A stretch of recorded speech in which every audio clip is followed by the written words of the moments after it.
Have you ever felt your heart weary? Not because of life, but because of your own mind? There are mornings when you wake up, and before you've even done anything, you feel a profound heaviness within. It's as if the entire world is weighing on your shoulders. You breathe, but your breaths are short and hurried. You look around, and everything seems to have lost its light. That weariness doesn't come from work or from other people, but from deep within your own mind, a place filled with so much greed, anger, and delusion, so much sorrow, resentment, and anxiety that have never been released. Pause for a moment. Take a deep breath. Right now, try listening to the voice within your heart. Is it sometimes that you try to run so fast just to forget the emptiness inside? Is it that you keep accumulating, keep holding on to so much, thinking that a little more will bring peace of mind? But the more you hold on, the more you fear losing it, the more you want to grasp tightly, and your heart aches more when things don't go your way. That is when you are bound by the invisible threads of greed. Greed makes you never feel satisfied. You want more, higher, more beautiful, more powerful, to be loved more. But life is impermanent. The more you chase, the further you stray. And anger is a smoldering fire that burns within your heart. Whenever someone says something you don't like, whenever things don't go as expected, you flare up in anger, like a strong wind toppling your inner peace. Anger not only burns others, but also burns you, burns joy, burns tranquility, and burns away clarity. And then there's delusion, the obscurity that prevents you from seeing the true cause of suffering. You think others cause your suffering, but in reality, it's your own untamed mind that is the root cause. The Buddha taught that suffering doesn't come from circumstances. It comes from a clinging mind, a travel bag that's too heavy, not because of the long journey, but because you keep trying to carry unnecessary things, like a cup that's already full of water. No matter how much more you pour in, it will just overflow, losing its original clarity. Your mind is the same. When it's full of resentment, desires, and fears, the light of peace cannot enter. To lessen suffering in life, you must start by lightening your own mind. Perhaps you've tried to change others, change jobs, change circumstances, hoping to find comfort again. But then, wherever you go, suffering still follows, like a shadow, because the root isn't out there, but deep within yourself. When the mind isn't at peace, everything is unsettling. When the mind is at peace, the world is also at peace. Letting go doesn't mean abandoning everything, nor living indifferently or apathetically. Letting go is understanding that some things cannot be held, some matters cannot be forced, and some people should only be loved with quiet compassion. Letting go is when you learn to breathe slowly, look deeply into your heart, and see clearly. You don't need anything more to find peace. Breathe in deeply. Breathe out slowly. Feel the tiny bit of peace sprouting in this very moment. When you are no longer pulled by greed, no longer burned by anger, no longer obscured by delusion, then even if the world outside is full of turmoil, you can still smile in stillness. Letting go isn't losing. It's finding yourself again, light and unburdened, clear and free. And only then will life truly be less painful. My dear friend, have you ever asked yourself why, after trying so hard, living well, and treating others kindly, your heart still feels heavy. You still feel suffering. And you still can't find peace. Perhaps you once thought that if you had more money, someone who understood you better, a more comfortable life, you would surely be happy. But then, when you achieved those things, the joy was only fleeting, like a gentle breeze, leaving a vast emptiness in your heart. Life doesn't inherently take anything from you. It merely reflects the state of your mind. When your mind is still agitated by greed, anger, and delusion, no matter how beautiful the external scenery, you still see dimly. Because the root of suffering isn't out there, but right within these three poisons: greed, anger, and delusion. These are small, smoldering fires that burn away peace with every breath. Greed is when you want to hold on to what doesn't belong to you. When you keep thinking that a little more will be enough. But the more you have, the more you feel something is missing. Some crave money, some crave affection, some crave fame, some crave stability. Greed isn't just a desire for material things. It's also an emotional longing, a yearning to be loved, understood, and recognized. These desires seem legitimate, but when they aren't met, they become shackles. You get angry, you feel sad, you suffer, and in that grip of greed, you lose your inner stillness. It's like a person in the desert. The more salt water they drink, the thirstier they become. The more you seek externally, the further you stray from yourself. The Buddha taught that greed makes you never feel satisfied. And if you're never satisfied, you can never be truly happy. Anger is a fierce fire, born from hurt. When someone hurts you, when something goes against your wishes, the fire of anger flares up. It makes you say things you regret, do things that rob you of your inner peace. Many people think anger is strength, daring to speak up, daring to resist. But in reality, anger is weakness. It's when the mind cannot control itself, when you hand over power to others to control your emotions. Anger burns away love, dries up compassion, turns loved ones into strangers, and leaves you lonely among those you care for. Every time you get angry, you burn away a part of the joy in your heart. And when the fire subsides, only the ashes of regret remain. Delusion is a mist that obscures wisdom. Delusion prevents you from seeing cause and effect, from realizing the impermanent nature of life. You think happiness lies with others, so you cling to them. You think suffering comes from the world, so you complain. But the Buddha taught that everything originates from the mind. When the mind is clear, you see cause and effect everywhere, finding opportunities to learn even in adversity. When the mind is clouded, you see injustice everywhere, seeing others as the cause of your unhappiness. Delusion makes you wander in circles amidst suffering, without realizing that the door to liberation is always open, right in every breath. One day, the Buddha and his disciples walked through a dense forest. A gentle breeze blew, and yellow leaves softly fell onto his robe. He bent down, picked up a leaf in his hand, smiled gently, and asked, "Monks, which is more abundant, the leaves in my hand or the leaves in the forest?" The disciples answered in unison, "Venerable, there are more leaves in the forest."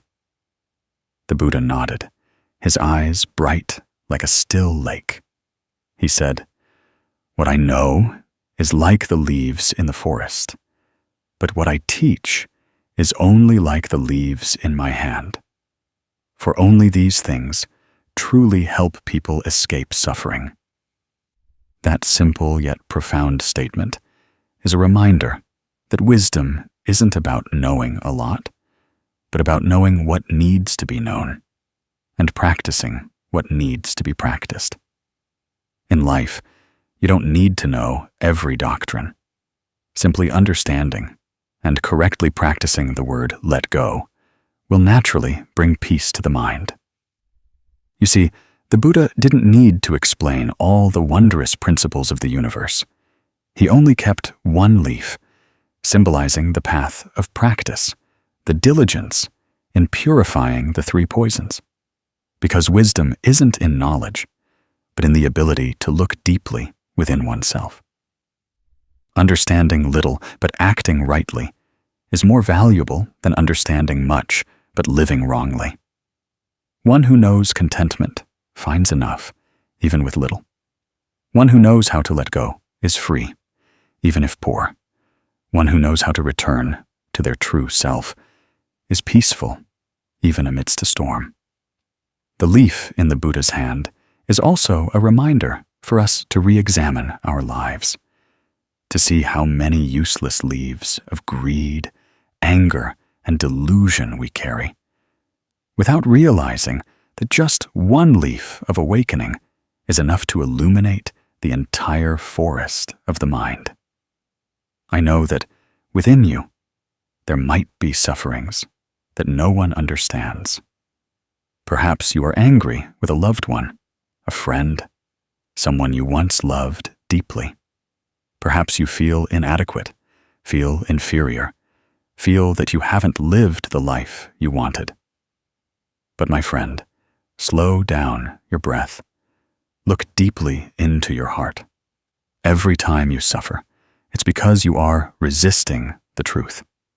When you accept that everything is impermanent, that love can come and go, that wealth can be gained and lost, and that loved ones will eventually depart, your heart will resist less. For only when the wind stops blowing can the water's surface reflect the sky. When the mind is no longer disturbed, you can clearly see the roots of suffering. Here's a small story I once heard. There was a very successful man who had a house, a car, and status, but he suffered from insomnia every night. He went to an old monk and said he had too many worries to find peace. The monk just smiled, handed him a cup full of water, and said, "Go carry this around the garden, but don't spill a single drop." The man did as instructed, concentrating intently, taking very slow steps. When he returned, the monk asked, "As you walked, did you notice the birds singing? The scent of the flowers? Or the blue sky?" He replied, "No, I was only worried about keeping the water from overflowing." The monk said, "That is how your mind is now, so full that there's no room for joy or peace. To find peace, you must empty it a little." That statement made him burst into tears. Often, what we need isn't more, but less. Less greed, less anger, less delusion, so the mind has room to breathe. The Buddha's teachings are not lofty and profound, but simple lessons.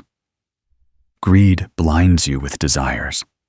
Anger makes you irritable with stubbornness. Delusion makes you suffer from ignorance. When you recognize the three poisons within yourself, that is the first step towards awakening. Because only when you see them can you transform them. Like a person walking in the dark, just a small lamp is enough to find the way home. You can practice right now with this breath. Breathe in deeply. Breathe out slowly. As you breathe in, be aware that you are alive. As you breathe out, smile, letting go of unnecessary worries. Close your eyes, place your hand on your chest, and whisper, I am learning to let go. Every time you get angry with someone, instead of reacting, breathe in and ask yourself, does this anger make me happy? Every time you feel envious, breathe out and remind yourself, another's happiness doesn't cause me suffering. Every time you feel tired, stop, take a sip of water, look at the sky, and be grateful that you are still breathing. These are very small practices, but if you maintain them every day, the 3 poisons will gradually dissolve, your mind will clear, and your heart will lighten. This life is short. Don't let greed, anger, and delusion make you lose yourself. Learn from the Buddha. Choose to keep one leaf, the leaf of wisdom, of compassion, of serenity. Every morning before starting a new day, take a deep breath and ask your heart, what do I want to nourish today? Greed or contentment? Anger or love? Delusion or clarity?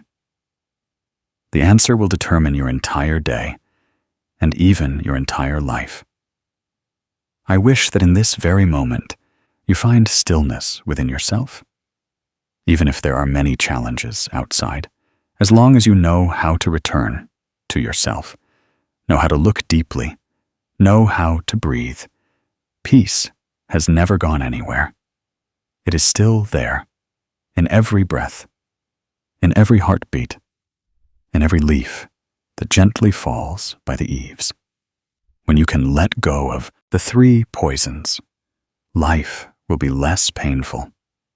And when the mind is clear, every step on this path of life becomes a part of meditation, quiet, yet full of light. Sometimes in life, we hear others tell us, just let it go. It will be lighter. But when facing hurt, facing things we cherish, facing deeply bonded relationships, can we truly let go? There are long nights when you toss and turn, your heart aching when you think about someone who has departed, about words that hurt you, or about injustices you can't explain. In those moments, you ask yourself, if I let go, won't that be weakness? If I let go, am I abandoning myself? I understand that feeling. We grow up in a world that teaches us to hold on, to strive, to be strong and grasp everything. Hold on to feelings. Hold on to honor. Hold on to the belief that we are right. But the Buddha taught that not everyone who lets go is weak.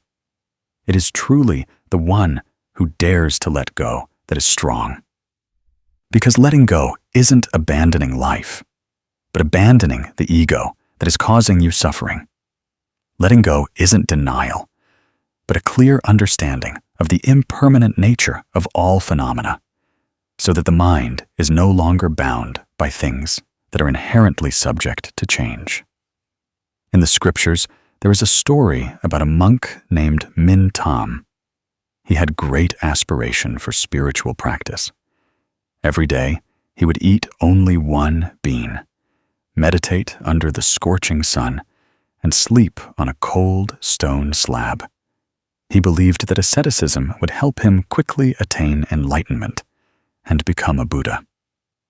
One day, the Buddha passed by where he was practicing.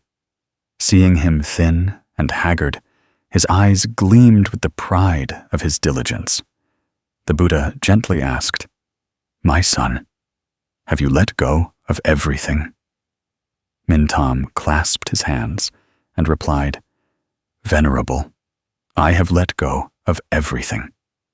I hold nothing. I need nothing. All I have left is the effort to become a Buddha." The Buddha smiled gently. The moment you said you are striving to become a Buddha, the ego was still there. That statement was like a waking bell. Mintam was stunned. All this time, he thought that letting go was giving up material possessions, giving up comfort, giving up everyday joys. But he had not yet let go of the ego, that smallest yet most stubborn thing within every human. No one sees that ego, but it infiltrates every thought, every action, every comparison. It is the subtle voice within the mind saying, I am right, I am good, I practice better than others, I deserve more love. It is that very ego that causes human suffering, whether one is on the spiritual path or in everyday life. Does this sound familiar? Sometimes we are like that monk. We live in the world, trying so hard, doing good deeds, living well, but always feeling that we are more righteous, more skilled, more knowledgeable than others. We teach our children humility, but get angry when they talk back. We help others, but feel proud of our own merits.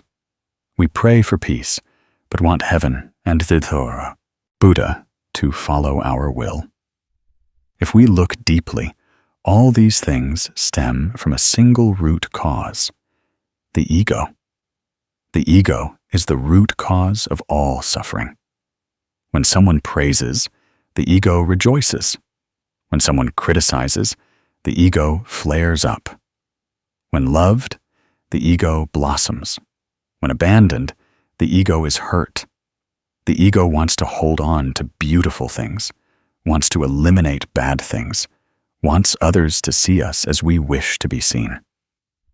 But life isn't like that. This world was not created to satisfy an ego. Everything is constantly changing. The person who loved us yesterday may be indifferent today.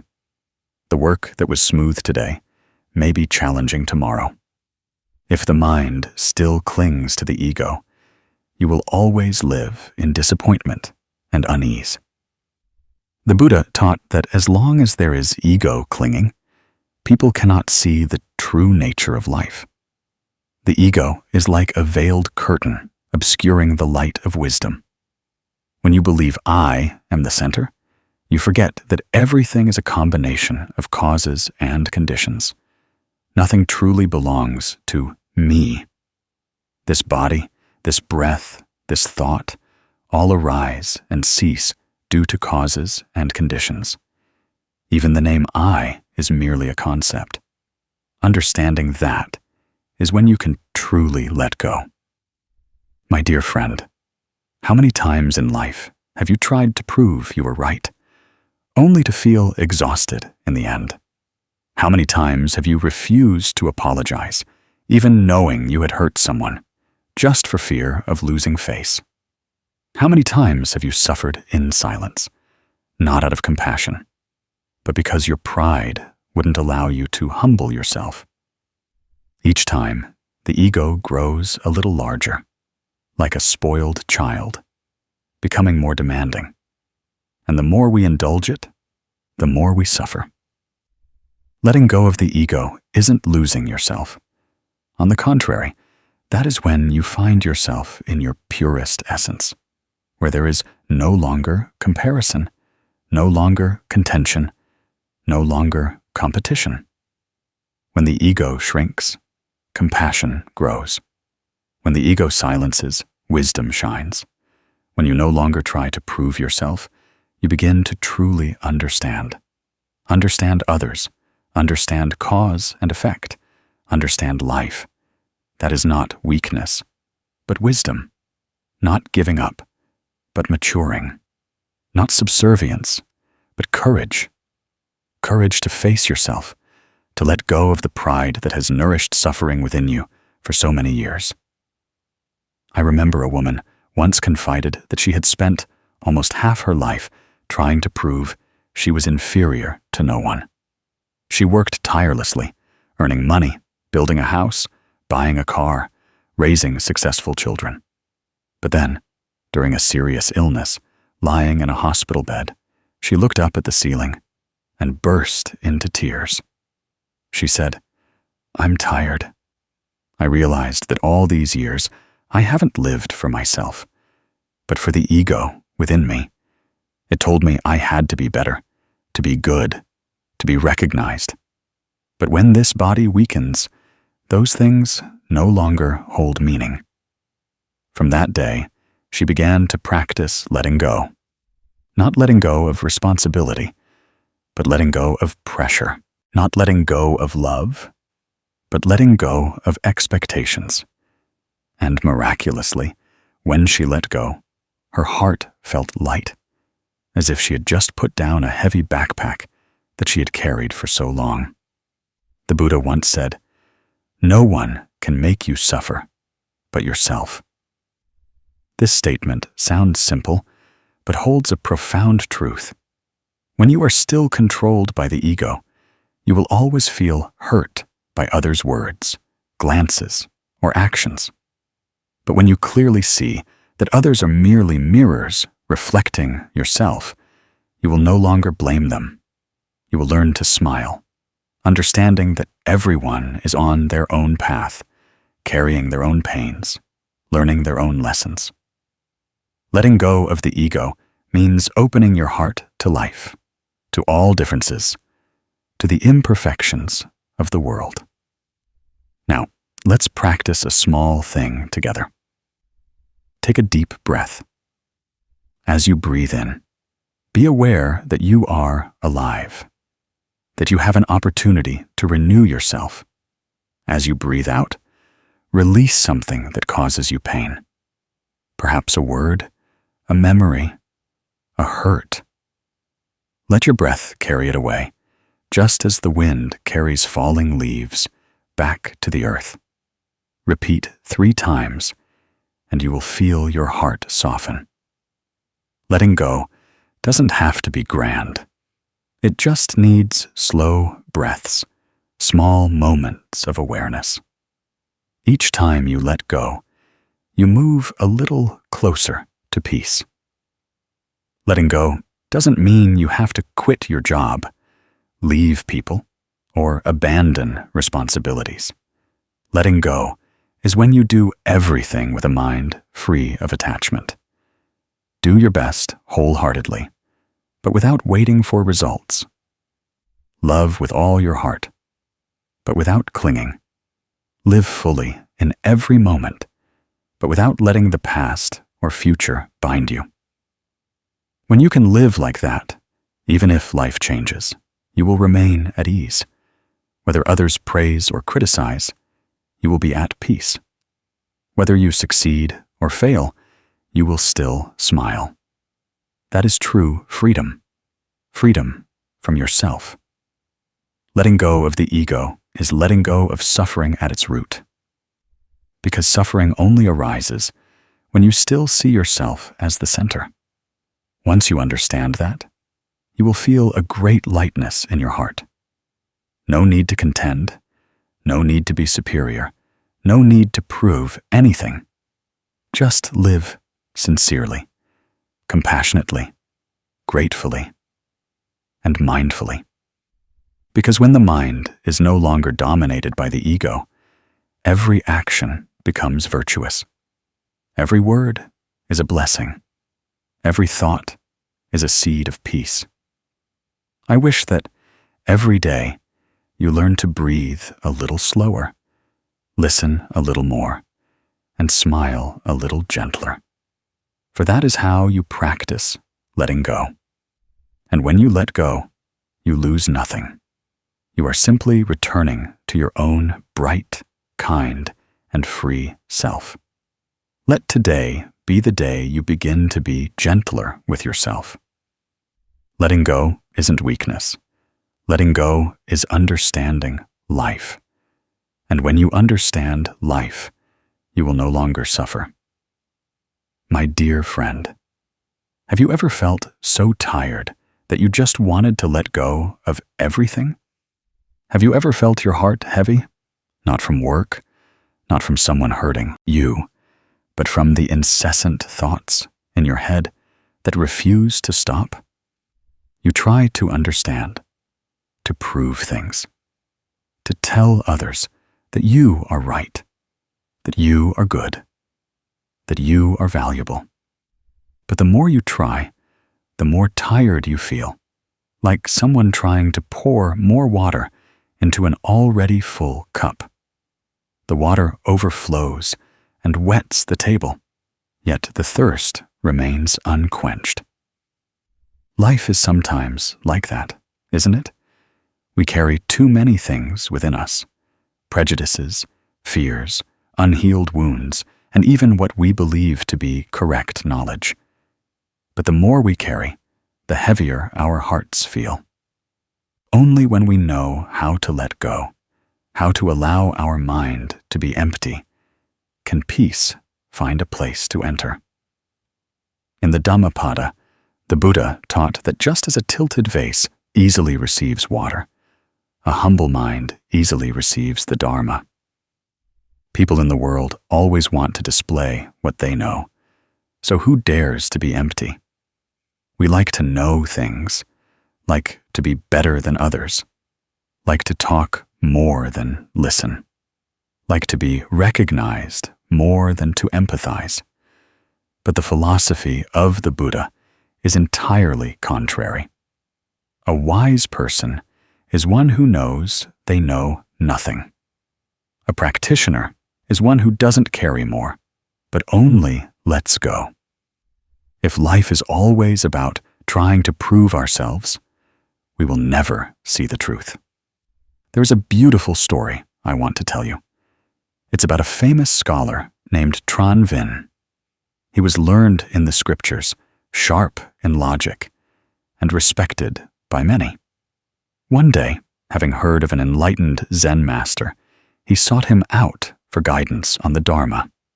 The Zen master invited him in and prepared tea. When the teacup was full, the Zen master continued to pour, letting the water overflow onto the table and then onto the floor.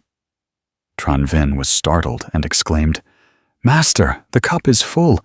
No more can be poured." The Zen master smiled.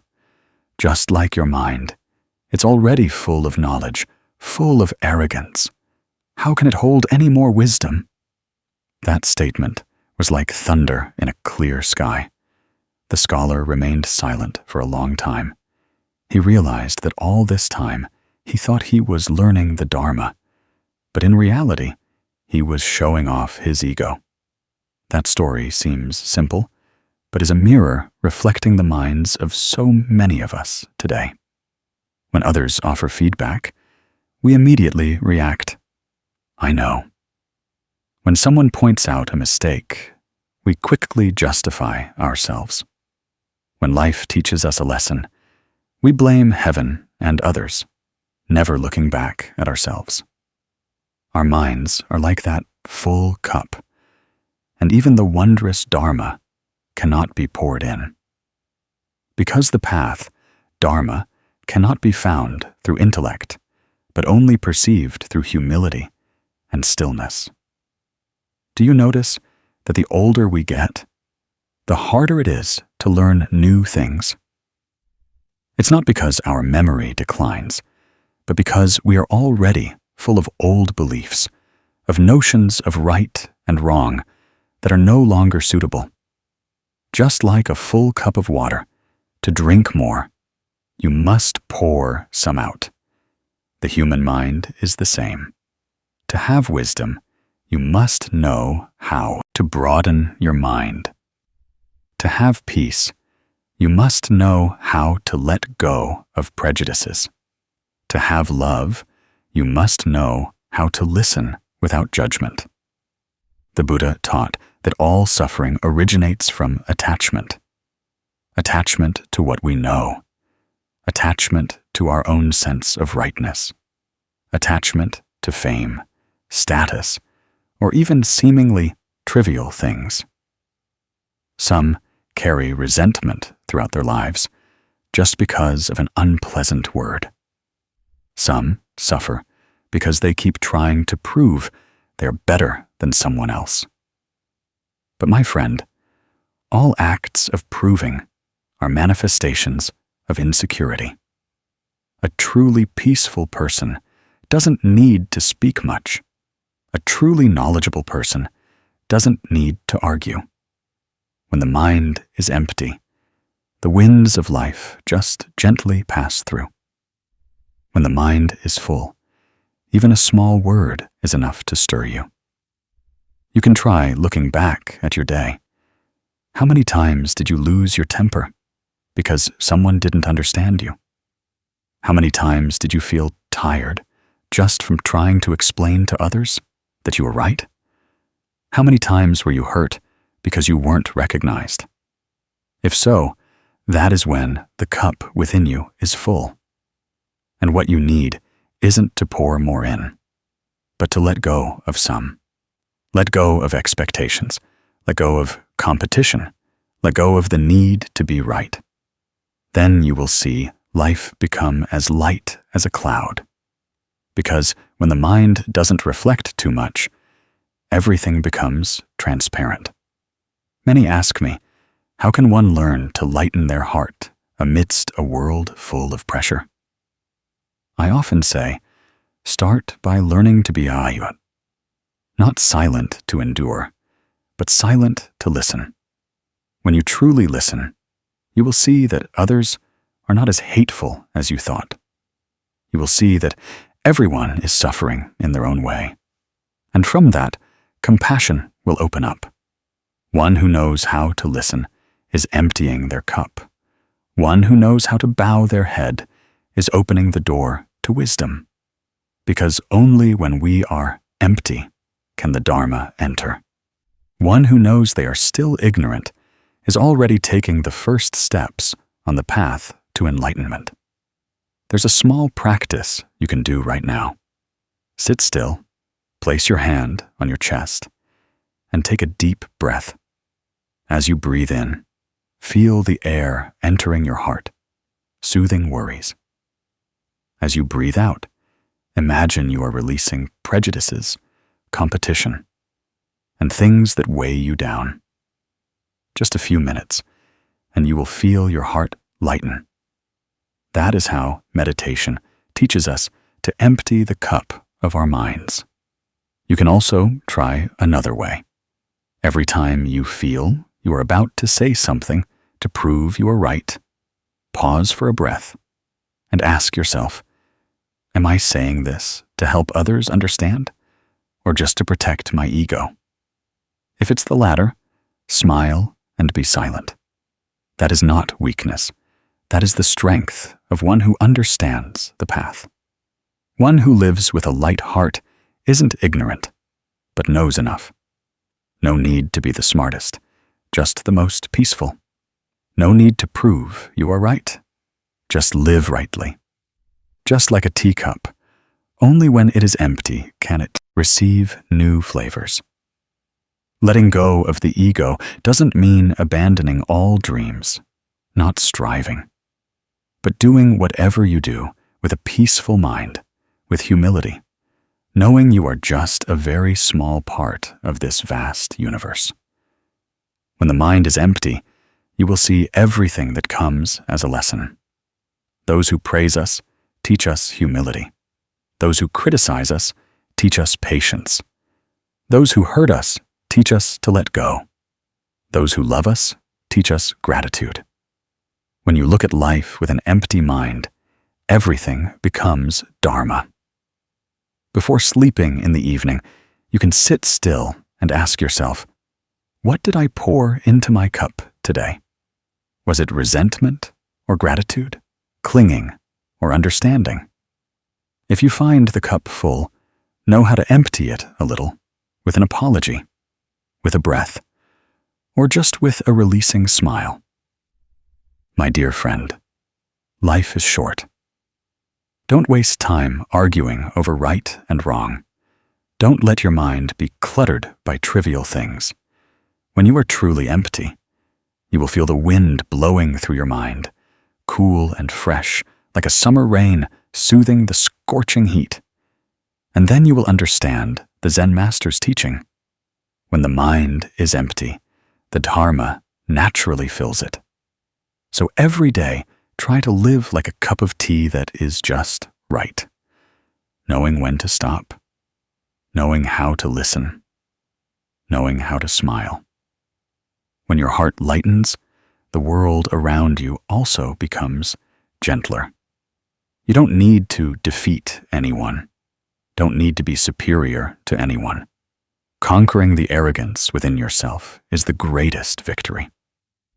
I wish that today you know how to empty a little of your ego so you can receive a little more peace.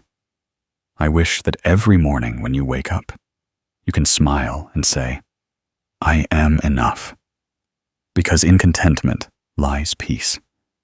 And in peace, you will see that everything is already complete. How many times in life have you sighed because your heart felt heavy? There are days when you walk, feeling like you are dragging an entire world behind you, a world of memories, of pain, of resentment, of incomplete things. Sometimes you think, if I just let go once, it will be over. If I just say, I forgive, I've forgotten, everything will be lighter. But then, as time passes, just one sound, one image, one small memory, and all the old wounds ache again. At that moment, you realize that letting go isn't a single action, but a journey. Letting go isn't a matter of one day, but a matter of every breath, every thought, every choice in this life. If life is compared to a long journey, then each of us is a traveler carrying our baggage on our shoulders. In that bag are truly essential things: love, gratitude, learning. But there are also countless heavy things: resentment, regret, greedy desires, and nameless worries. Every day, you add a little more to that bag: a word of blame, a hurt, an unmet desire, a fear of abandonment. Gradually, the baggage becomes heavy. At some point, you feel tired without knowing why. You stop, gasping for breath in the desert of life, and only then realize that you are the one who has exhausted yourself. In the Anguttara Nikaya, the Buddha taught that one who knows how to let go understands that nothing truly belongs to them. This statement sounds simple, but to practice it is a lifelong endeavor. Because we are taught that we must hold on, strive, accumulate, and have a lot to be happy. But the Buddha's teachings point to the opposite. The more you carry, the more you suffer. The more you let go, the freer you become. I want to tell you a simple yet profound story. There was a man named Tan who lived in a small village on the edge of a desert. One day, he decided to leave the village to find a new land, hoping to find true happiness. He prepared many things: clothes, food, water, souvenirs, even small items he couldn't bear to leave behind. His bag was so heavy, he had to carry it on both shoulders. At first, he still had strength, but as the sun rose higher and the heat intensified, each step became heavy. He gasped for breath, his back soaked with sweat. He wanted to stop, but thinking of the happy land ahead, he forced himself to continue. A day passed, and he was exhausted. At night, he lay down and realized that if he kept carrying this baggage, he would never reach his destination. The next morning, he began to discard some things. First, a thick jacket, because it was too hot. Then, empty water bottles, and a few souvenirs that, despite his attachment, were no longer useful. And so, every day, he let go of a little more. The more he shed, the lighter he became. The lighter he became, the further he could travel. Finally, with only a small bag containing a few essentials, he realized that only then was he truly free. The story of Tan is an image of all of us. Each person is carrying their own baggage on their shoulders. Some carry anger, some carry love, some carry old beliefs. And the more you carry, the heavier you feel. Only when you know how to shed some can you continue. Letting go isn't abandoning life, but letting go of what prevents you from living fully. The Buddha once taught that one who knows how to stop is one who knows how to live. Knowing how to stop here doesn't mean giving up, but knowing when to hold on and when to release. There are relationships where we've tried our best, but they still didn't work out. There are dreams we've pursued with all our might, but they still didn't come true. There are people we've loved with all our hearts, but we still had to part ways. In such cases, letting go isn't failure. Letting go is understanding that the connection has ended. The karma is complete. That path is no longer for you. You see, even in nature, everything lets go according to its own law. In autumn, trees release their leaves to prepare for the silent winter. Rivers release their water to merge with the sea. The wind releases its breath to become mist. Without this letting go, there would be no new birth. The human mind is the same. If you don't know how to let go, how can there be room for joy, for understanding, for compassion to enter? But letting go isn't easy, because the human mind is accustomed to holding on. We fear loss, fear loneliness, fear emptiness. We cling even to pain, just because we fear that without it, we wouldn't know who we are. That's why the Buddha taught that all suffering arises from attachment. When we understand that, the journey of letting go truly begins. Letting go isn't a one-time act. Today you let go. Tomorrow you might find yourself clinging again. Today you forgive. Tomorrow a memory might resurface. And that is very natural. Because the mind isn't purified, the cycle isn't broken, you still have to go through each lesson of life. Every day, you just need to let go a little more. Let go of a judgment. Let go of a resentment. Let go of an overly high expectation of others. Little by little, you will feel your heart become emptier, lighter, and more at peace. A small practice I often remind those learning meditation is to practice letting go with each breath. Try it. You can do it with me right now. Breathe in, recognizing what is accumulating in your heart. Breathe out, smile, and tell yourself, I am letting go. It might just be a small annoyance, a negative thought, or something that didn't go your way. But with each breath you release, you are creating a space in your mind. That empty space is the door to peace. Letting go is also knowing how to accept.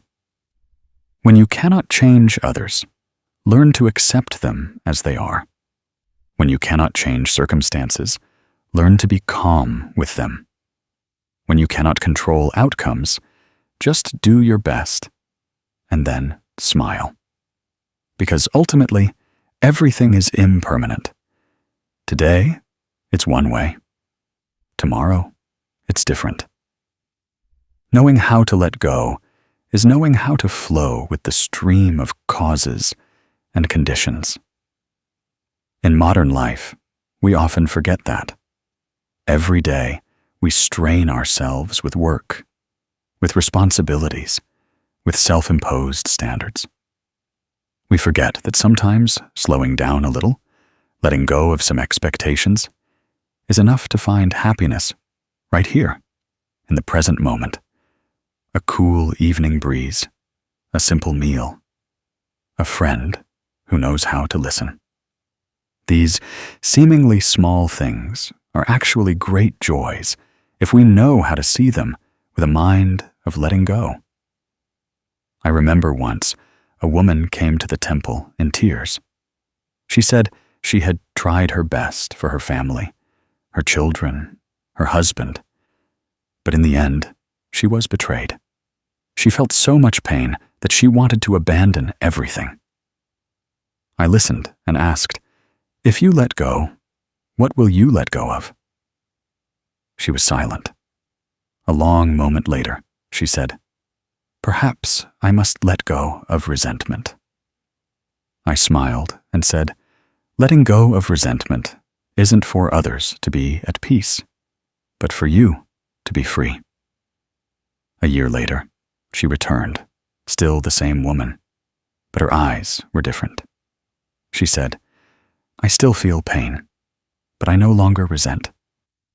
And I knew she had begun the true journey of letting go. You see, letting go is a journey back to yourself. When you are no longer controlled by negative emotions, when you are no longer bound by the past, you truly live in the present. Every day, you can practice letting go in your own way. Let go with your breath, with prayer, with gratitude. When someone hurts you, say in your heart, "I understand, and I am letting go." When something doesn't go as expected, close your eyes, breathe slowly, and say, "This, too, is a part of life." Letting go isn't forgetting, but no longer suffering from remembering. Letting go isn't losing, but returning to your innate serenity. Like the traveler in the desert, only when he shed some baggage could he travel further. In life, too, whoever knows how to let go of greed, anger, and delusion will go further on the path to happiness. My dear friend, today, if your heart is heavy, if you feel you are carrying too much, stop for a moment, take a deep breath, and ask yourself, of all the things I am carrying, what is truly necessary for this journey? Perhaps you will realize that many things you are holding on to are no longer needed. Then smile and let go. Even just a little is the beginning of freedom.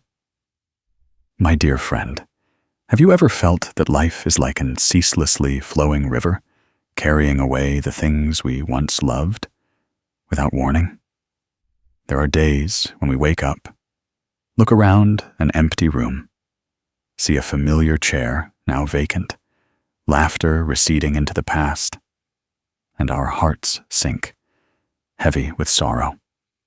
Many people live within that emptiness, not knowing how to move past it. They try to cling to memories, images, things that once belonged to them, only to find that the more they hold on, the more they hurt. Deep down, we all know that loss is unavoidable, but to truly let go and peacefully accept is a long journey, a great challenge. I want to tell you the story of Mrs. Lay, a woman I met in a small temple on the outskirts of the city. She had lived through most of her life, enduring pains that many would think impossible to overcome. She once had a happy family, a kind husband, and an only son who was obedient and loved his mother. But life is not always as gentle as an early morning breeze. Her husband died in a sudden accident. Then, a few years later, her son also passed away from a severe illness. Within 3 years, she lost everyone dearest to her. Initially, Mrs. Lay lived like a shadow. Every morning, she woke up to the silence of the house. The kitchen no longer had cooking smoke. The dining table only held one bowl and one pair of chopsticks. She said, "Every day, I feel like I hear their voices in the wind, but the more I listen, the more I know it's just an echo in my own heart. So she chose silence. She didn't speak much, didn't want to meet anyone. Many said she was slowly dying in her memories. However, one morning, she walked to the temple.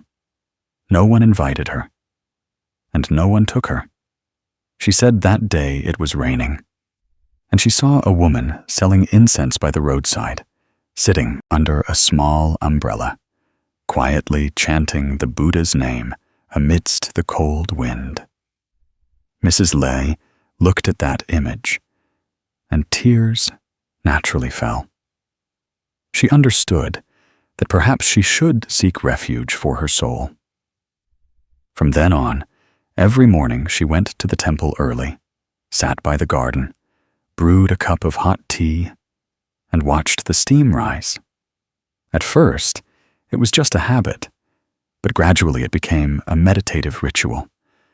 She watched the steam dissolve into the air and suddenly realized that life, too, is like this cup of tea. No matter how fragrant, it will cool. No matter how full, it will eventually empty. She smiled. Before, I always thought happiness was having everything. Now I understand. Peace comes when I no longer fear loss. You see, the Buddha once taught that everything in life is impermanent. All that we love, hate, or cling to today, tomorrow, we must release. No one can keep flowers blooming forever, the moon forever full, or people always by their side. But we can maintain peace of mind when we accept that. Like Mrs. Lay, when she watched the steam dissolve, she was no longer sad. She said, "The tea vapor doesn't disappear. It just returns to the sky. When people pass away, they only change form. They never truly vanish." In the Buddha's teachings, suffering comes from attachment. When you believe something is mine, belonging to me, then the moment it changes, you immediately feel pain. But when you view everything like clouds passing through the sky, you will feel a lightness in your heart. The Buddha doesn't teach us to forget, but to look deeply. Look to understand that nothing truly disappears. It only transforms. The person may be gone, but the love remains within you, like the warmth of a candle flame lingering on hands that have just lit it. Mrs. Lee once recounted that every morning she would brew tea and invite her husband and son to drink it with her. She would place 2 small cups next to hers, just leaving them there. No one drank from them. But she said, "When I close my eyes, I still feel them sitting here. It's no longer pain, but love. I love them, and I love myself, who once didn't know how to let go." I listened, and my heart felt warm. Letting go isn't forgetting, but accepting that life has comings and goings. Understanding that those who leave don't necessarily go far, but merely transition to another form of existence. Just as the steam from the teacup, when it dissolves, becomes clouds and rain and then returns to nourish the earth. Human life is the same. Nothing is lost, only transformed. Understanding that, your heart will become as light as a cloud. The Buddha taught that within impermanence, there is true permanence. When your mind no longer clings, no longer tries to hold on, that is when you touch true freedom. Mrs. Lee no longer tried to remember, nor tried to forget. She simply lived fully in every breath, every sip of tea. One day, she said, "I used to think peace had to be sought far away. Now I know it lies right within this breath." If you are carrying a loss in your heart, please stop for a moment. Place your hand on your chest. Take a deep breath and exhale slowly. Feel your breath flowing in and out like a gentle breeze passing through your soul. In each breath is life, love, and the continuation of those you love. You can try a small practice that Mrs. Lay did every morning. Brew a cup of hot tea, sit still, and watch the steam rise. As you watch, don't rush to think anything. Just observe the tea vapor rising and dissolving, just as sorrows will also dissolve if you don't hold tightly to them. At that moment, you will feel your mind soften. The pain is still there, but it no longer weighs you down. It becomes a part of understanding, of compassion. The Buddha once taught that one who knows how to let go is one who understands the Dharma. Letting go doesn't mean loss. It means returning to yourself. When you can let go of the past, you open your heart to embrace the present. When you can let go of hatred, you see love. When you can let go of fear, you find serenity. Mrs. Lay's story is a reminder for each of us. Life is unavoidable with its seasons of rain and storms. But if we know how to dwell in mindfulness, to watch the tea vapor dissolve and smile, then we will understand that life is still beautiful, despite loss. Mrs. Lee found happiness not in having someone by her side, but within her own heart, where she practiced gratitude, acceptance, and letting go. I know that achieving that is not easy.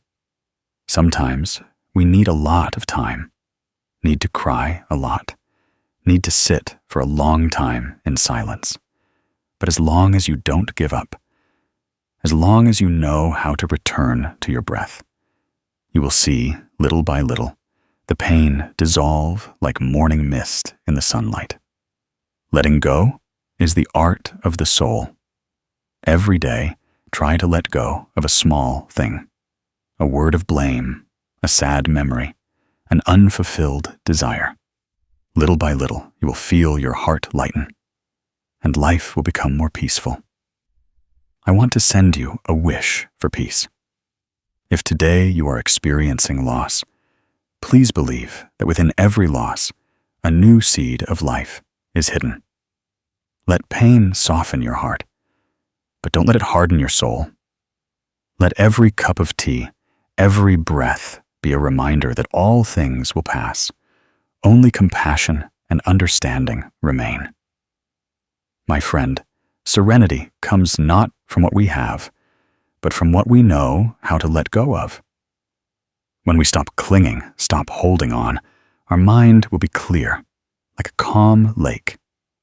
And in that stillness, you will see the images of those you love are still there, not far, just transformed, like tea vapor dissolving in the morning sun. Have you ever felt tired of living by the gaze of others? When every step, every word, every action is constrained by the two words, other people. What do people think? What will people say? Do people like me? We unconsciously let our lives revolve around those perceptions, forgetting that the most precious thing isn't being praised by others, but finding peace within yourself. Often, we no longer know who we are, what we like, how we truly want to live. We wear masks of smiles, but inside, we are full of turmoil. I once heard a friend say that she felt scared every time she opened social media, because everyone seemed to be living perfectly. Everyone was smiling brightly, traveling, eating delicious food, showing off gifts, flaunting love. And she felt small, felt her life was so ordinary. So she tried harder to get others' attention so as not to be left behind. But the more she tried, the more exhausted she felt. Every day was like a race with no finish line. Have you ever felt that way? The Buddha taught that the root of suffering largely lies in ego clinging. An overly large ego, the desire to be recognized, praised, and honored by others. When that ego is hurt, we generate vexation. When that ego is indulged, we become arrogant. Both do not bring true peace. Happiness doesn't come from comparison, nor from being praised by others. It comes from the stillness within your mind, when you know you are living true to your own heart. The story of Ms. Mai is a beautiful example of a journey to rediscover oneself after years of living under the pressure of others' perceptions. She was a successful woman with status and a comfortable life. People often said she was an admirable role model, always impeccably dressed, speaking gracefully. Everyone she met praised her. But only she knew that behind that smile were long nights of insomnia and hurried meals eaten in tears. Every morning, Ms. Mai looked in the mirror to adjust her hair, choose her outfit, and apply makeup meticulously. Not because she liked it, but because she was afraid. Afraid of being criticized, afraid of comparison, afraid of being forgotten. Every day, she was like an actress on the stage of life, and that role lasted so long that she forgot her true self. One morning, during a rainy day, she looked in the mirror as usual, and suddenly, she no longer recognized the woman in the mirror. The eyes in the mirror were empty, the face beautiful, but soulless. She looked for a long time, then burst into tears. She realized she had lost herself without knowing when. That night, she turned off her phone, didn't go online, didn't listen to music, just sat quietly by the window. The steady sound of the rain touched her heart.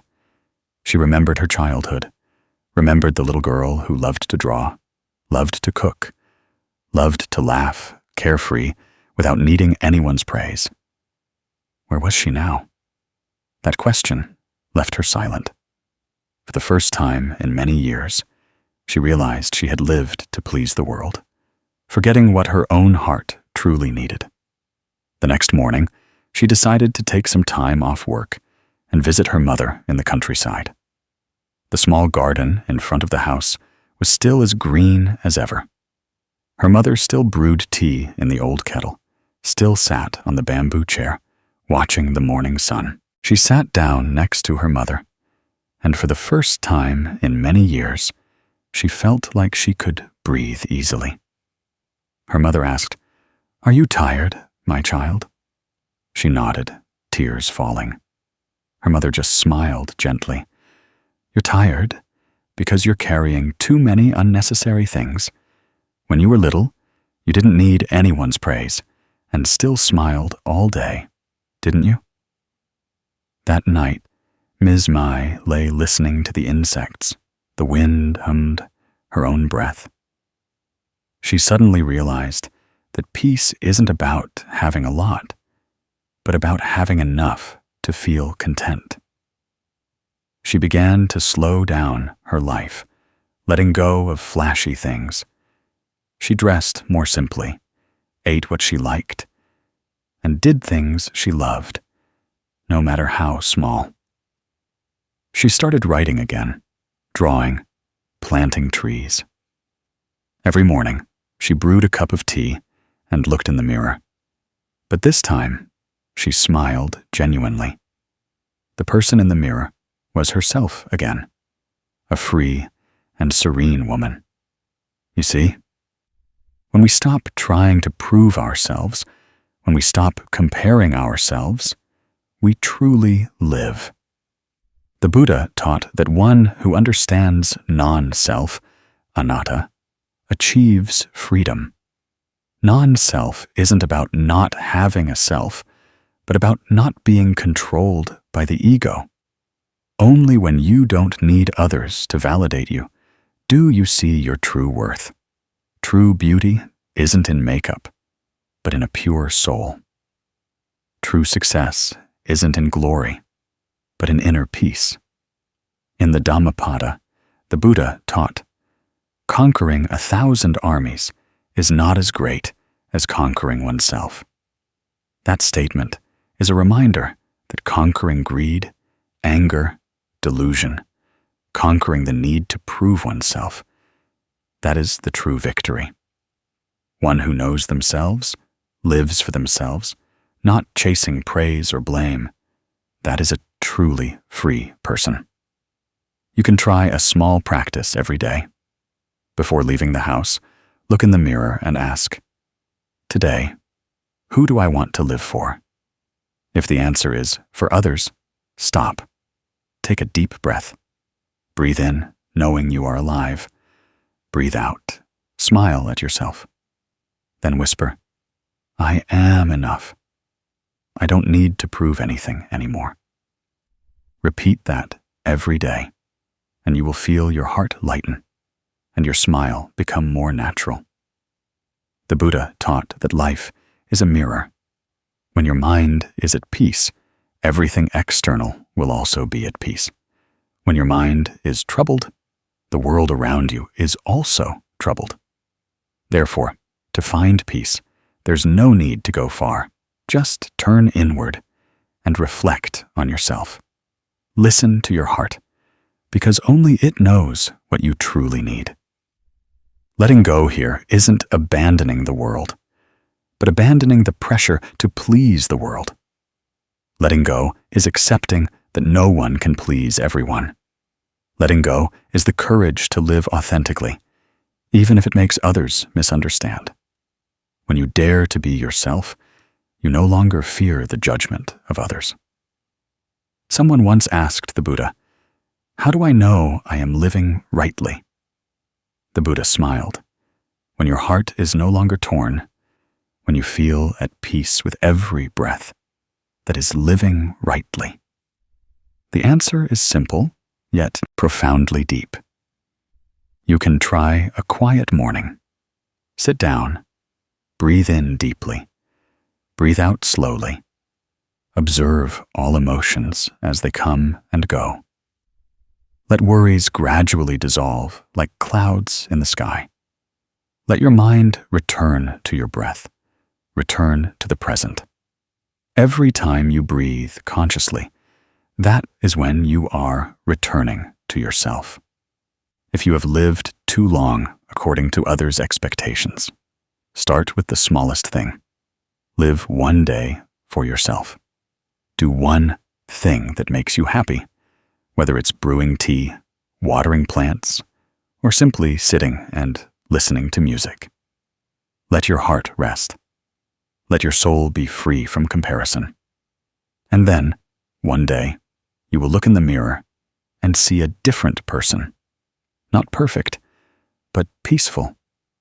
Not outstanding, but radiant. Because when you no longer need to prove anything, that is when you find yourself.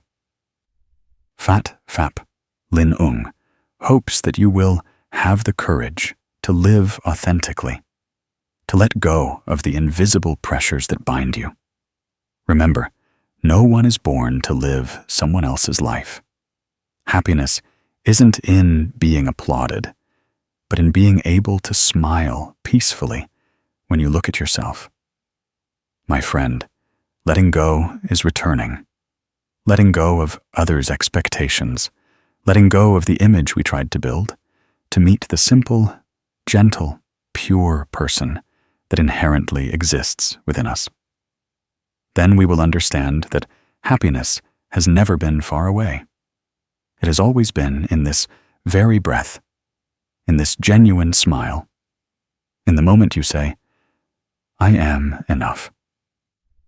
Have you ever felt too tired?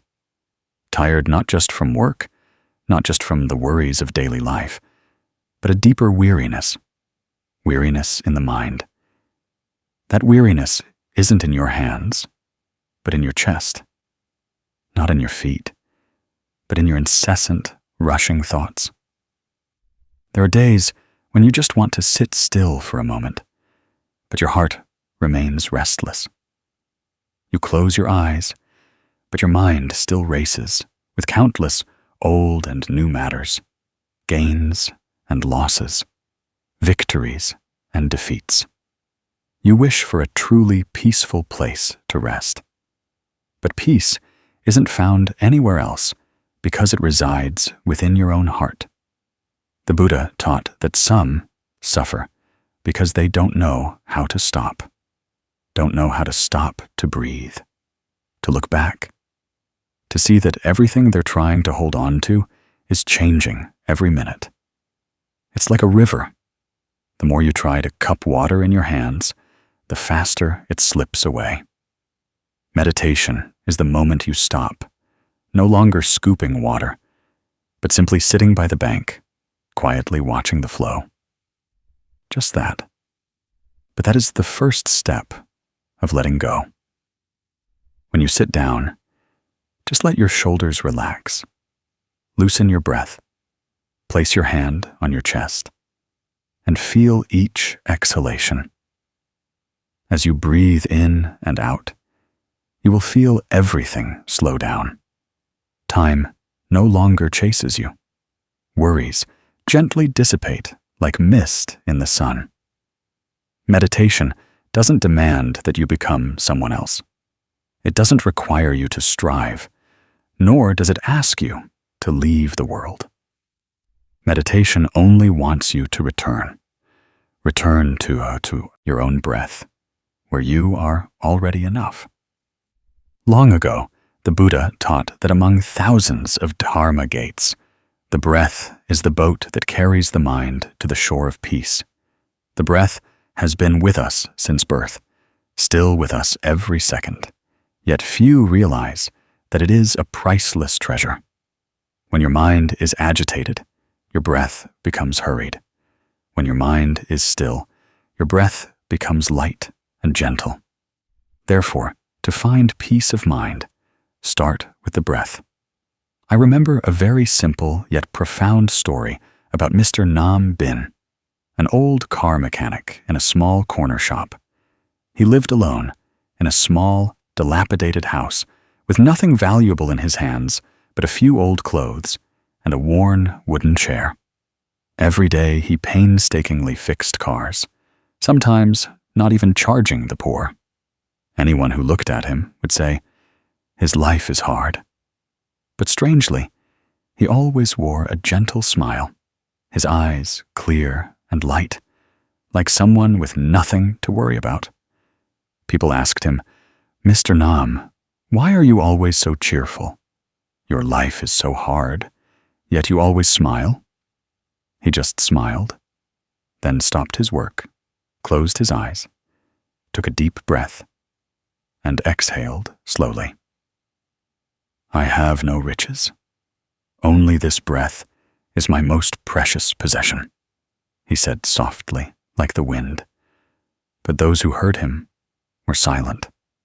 Perhaps, in his words, they heard the peace they had sought their entire lives. Once, I approached him and asked how he managed to maintain such peace of mind. He said, "Whenever I'm tired, I stop working, close my eyes, take a deep breath, exhale with a smile. I no longer fix cars. I fix myself." That statement is simple, but contains wisdom. Because in every breath, if you know how to return, you will heal yourself. Don't you see? Sometimes we run around seeking all sorts of things: money, fame, love, praise, joy. But the more we seek, the emptier we feel. In reality, what we need most isn't out there, but in the ability to stop. Only when you stop do you see your heart. Only when you listen do you hear the call from within. And only when you breathe do you know you are alive. Meditation is the door to letting go. Because when you truly sit still, you no longer resist anything. You don't need to force your mind to be still. Don't need to chase away thoughts. Don't need to hope to reach any particular state. Meditation isn't forcing. It's accepting. It's sitting there, watching your mind, like watching clouds drift by. When clouds come, you see them. When they go, you let them be. When a thought arises, you acknowledge it. When a thought passes, you smile. No clinging, no resistance, just knowing. Ah, my mind is like this right now. Someone asked, if meditation means doing nothing, then why is it called practice? I just smiled, because that very doing nothing is the greatest practice. When you stop trying, your mind begins to open. When you stop desiring, peace naturally comes, just like a lake. The more you stir it, the cloudier it becomes. The more you leave it still, the clearer the water naturally gets.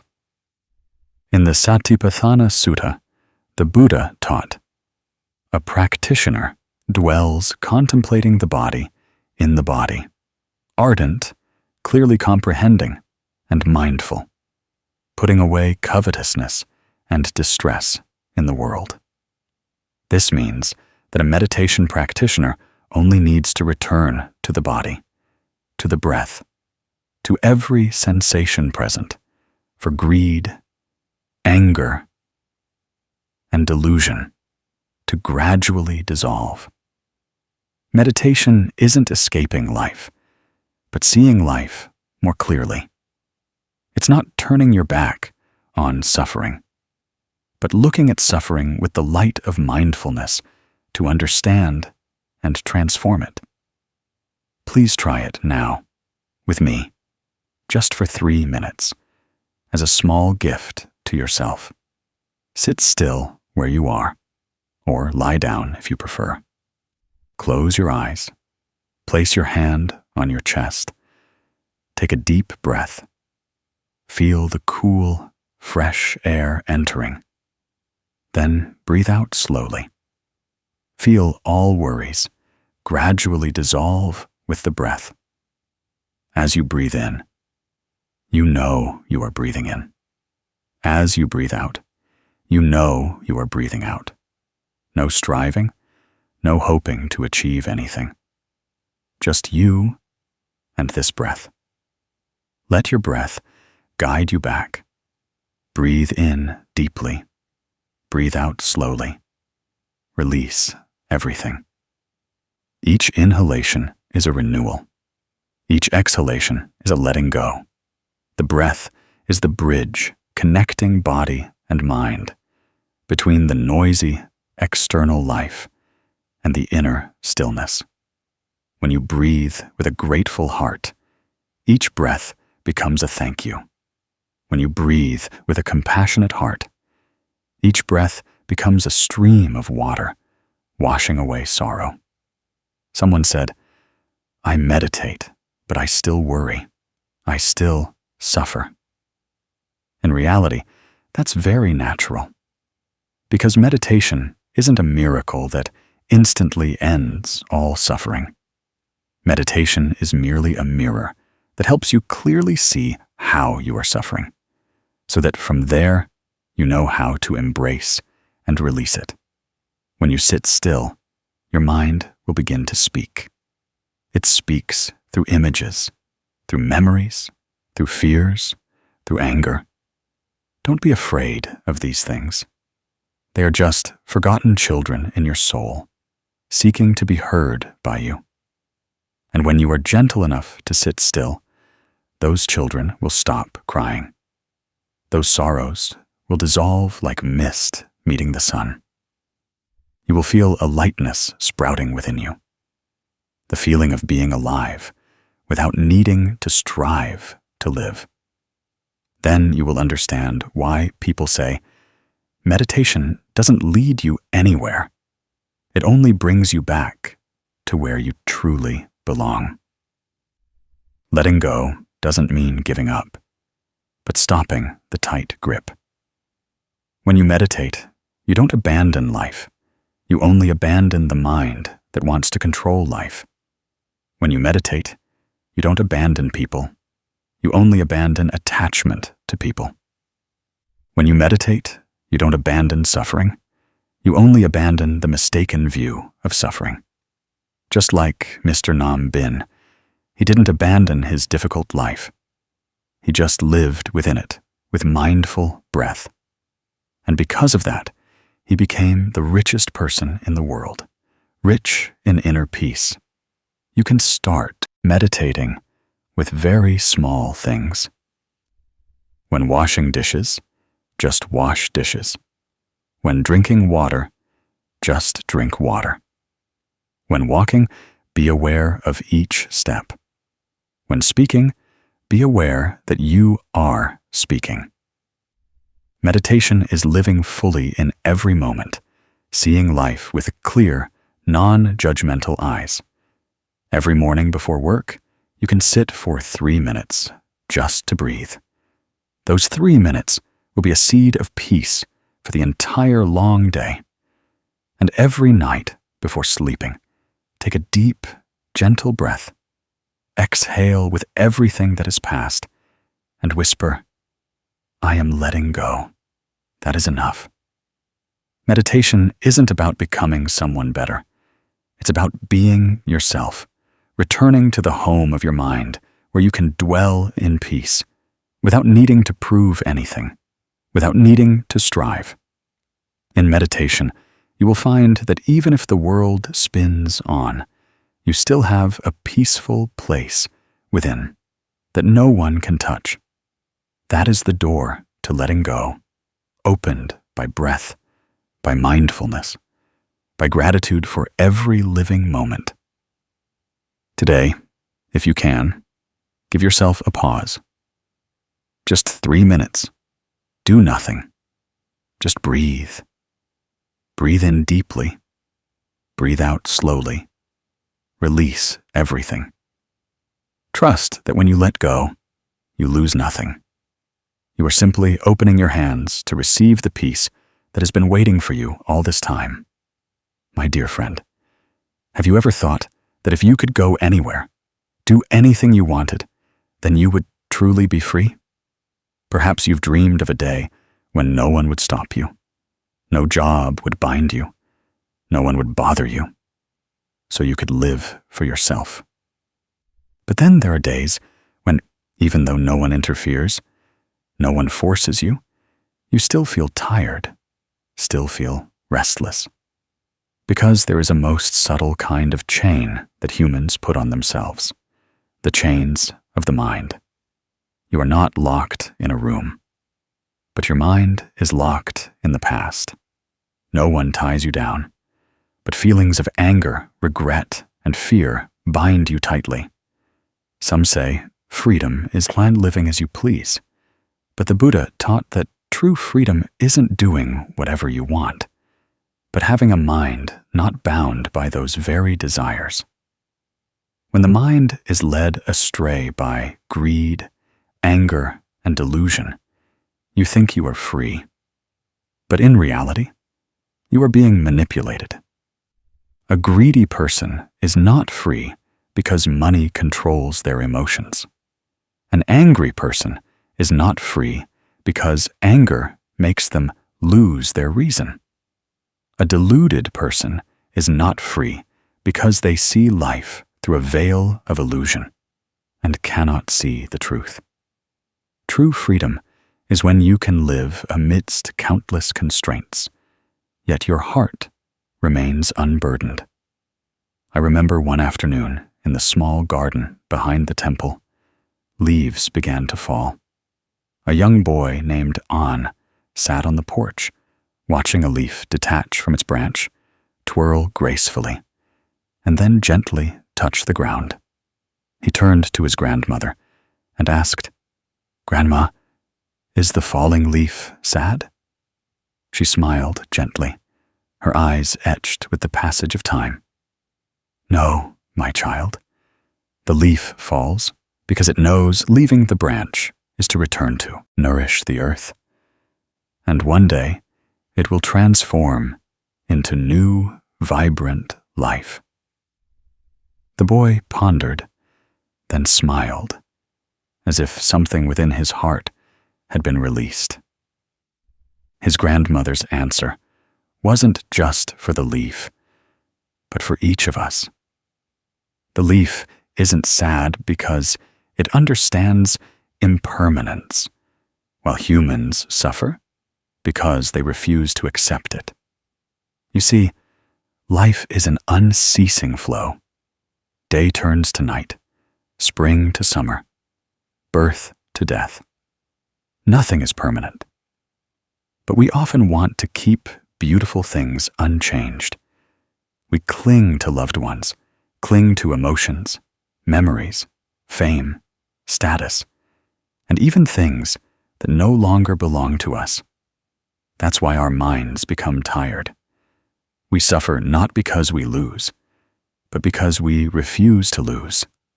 We suffer not because people change, but because we refuse to change with them. The Buddha once taught, all phenomena are impermanent.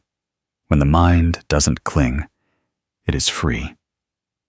When you understand that, you will see that all the changes in life are just the natural transformations of existence.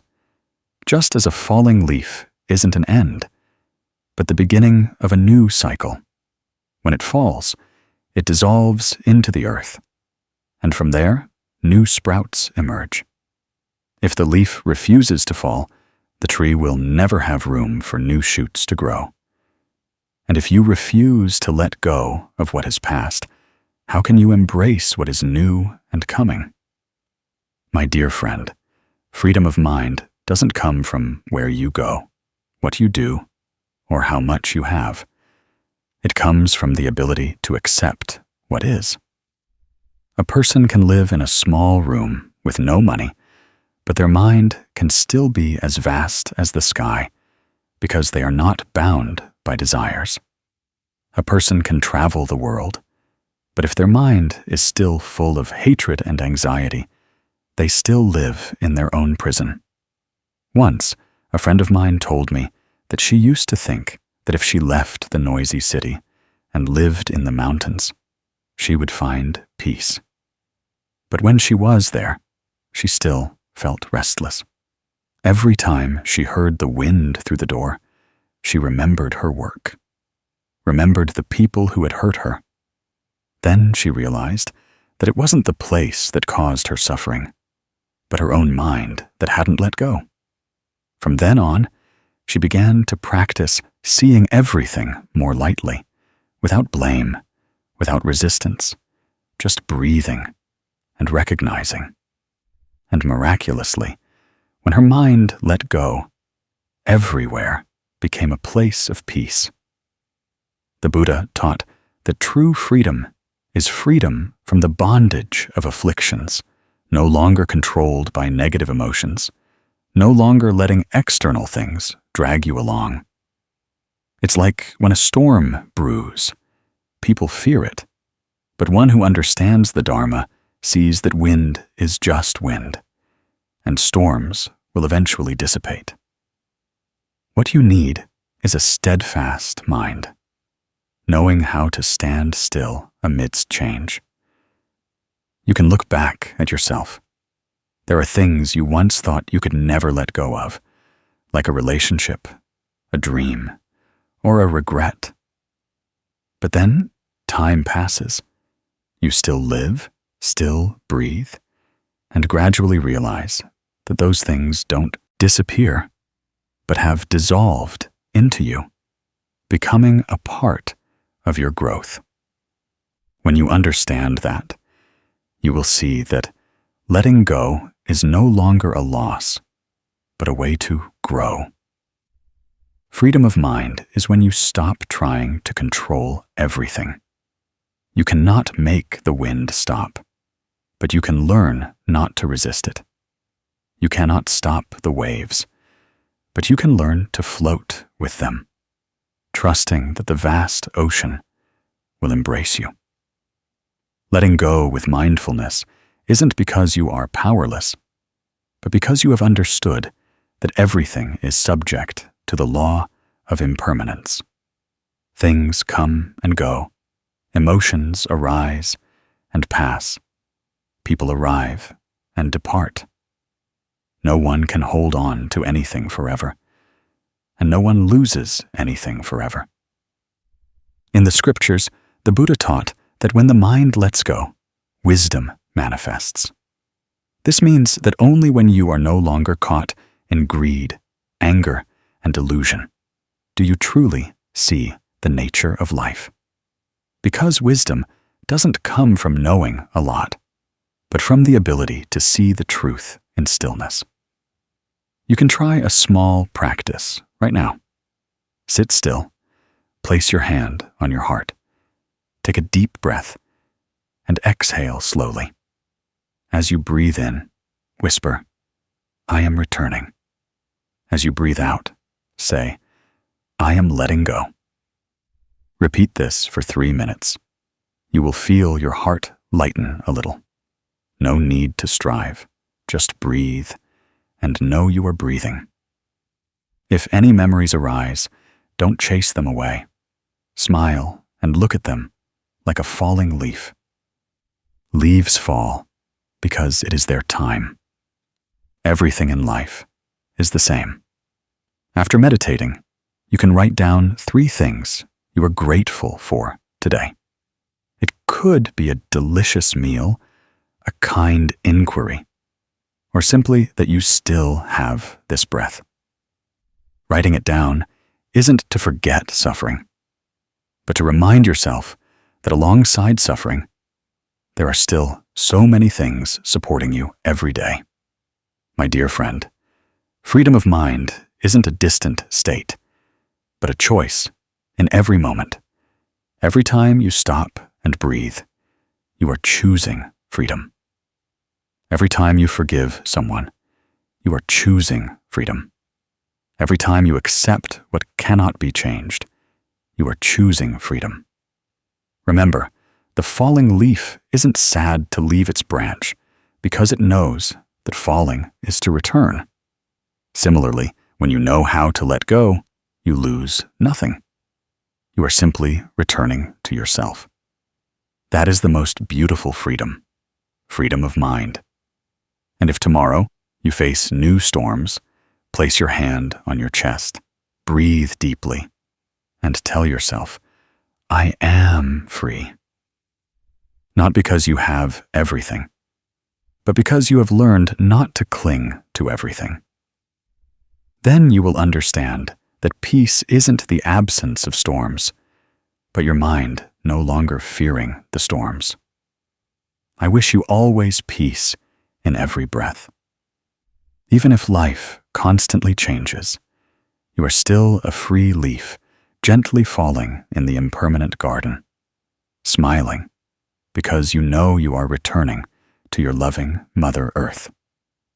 There are days when you sit alone in a quiet room, looking back at the path you've traveled, and your heart feels heavy. You ask yourself why you tried so hard, yet life still isn't gentler. Perhaps you have been betrayed, misunderstood, hurt by someone you once trusted. Perhaps you have fallen into a feeling of wanting to give up, to close your heart, afraid that if you love again, you will be hurt again. I understand that feeling, because all of us, at some point, feel that way when gratitude is obscured by sadness, when the heart closes due to unhealed wounds. But do you know, in the teachings of the Buddha, there is a very profound truth. Every pain, every person who hurts us, is a teacher on our own path to enlightenment. It might sound difficult to accept, right? Because when we are in pain, we only see the other person as the one who caused us suffering. But if you look deeper, you will see that they are the ones who helped you learn the greatest lessons. Lessons about gratitude, about letting go, and about returning to yourself. There was a woman named Ms. Lan. Her life was once full of love. When she was young, she believed in love like a miracle. She loved wholeheartedly, sacrificed everything, and believed that if she was sincere, the other person would never leave. But life does not operate according to our desires. One day, the husband she trusted completely left, taking with him her love, her faith, and even her youth. Ms. Lan collapsed. She felt torn from life.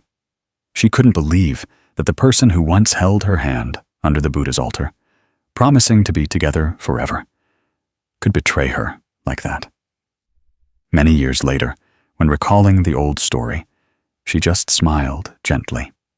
She said, "If not for that day, perhaps I would still be a small, dependent woman, living in an illusion of love."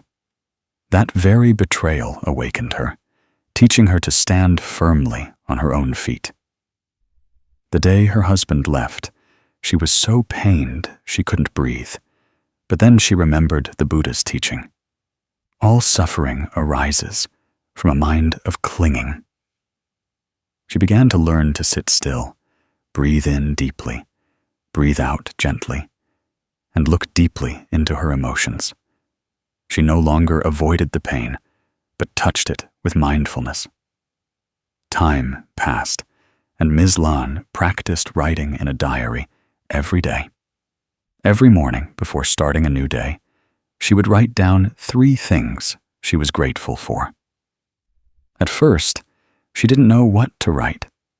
Everything around her seemed to be only darkness. But then she began to be gentle with herself. "I am grateful that I am still breathing today. I am grateful that even though he is gone, I still have a heart that can love.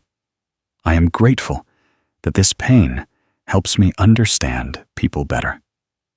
And so, each line gently opened a new path. 3 years later, on an early autumn morning, Ms. Lan wrote a letter. Not to blame, not to cling, but to thank her ex-husband. She wrote, "Thank you for leaving.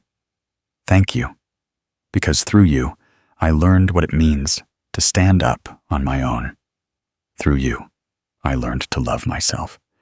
If you hadn't betrayed me that day, I would never have known the true strength of my own heart." When she folded the letter, she felt incredibly light. In her heart, there was no longer hatred, no longer anger. Only peace remained, because she had understood the Buddha's teaching. When gratitude blossoms, resentment naturally dissolves. From Ms. Lan's story, we see that gratitude isn't only for good things. Sometimes it is precisely adversity, the people who cause us pain, who are the most precious gifts. They come into our lives as mirrors reflecting the weak, incomplete parts of ourselves. If we look deeply, we will see that they are not truly enemies.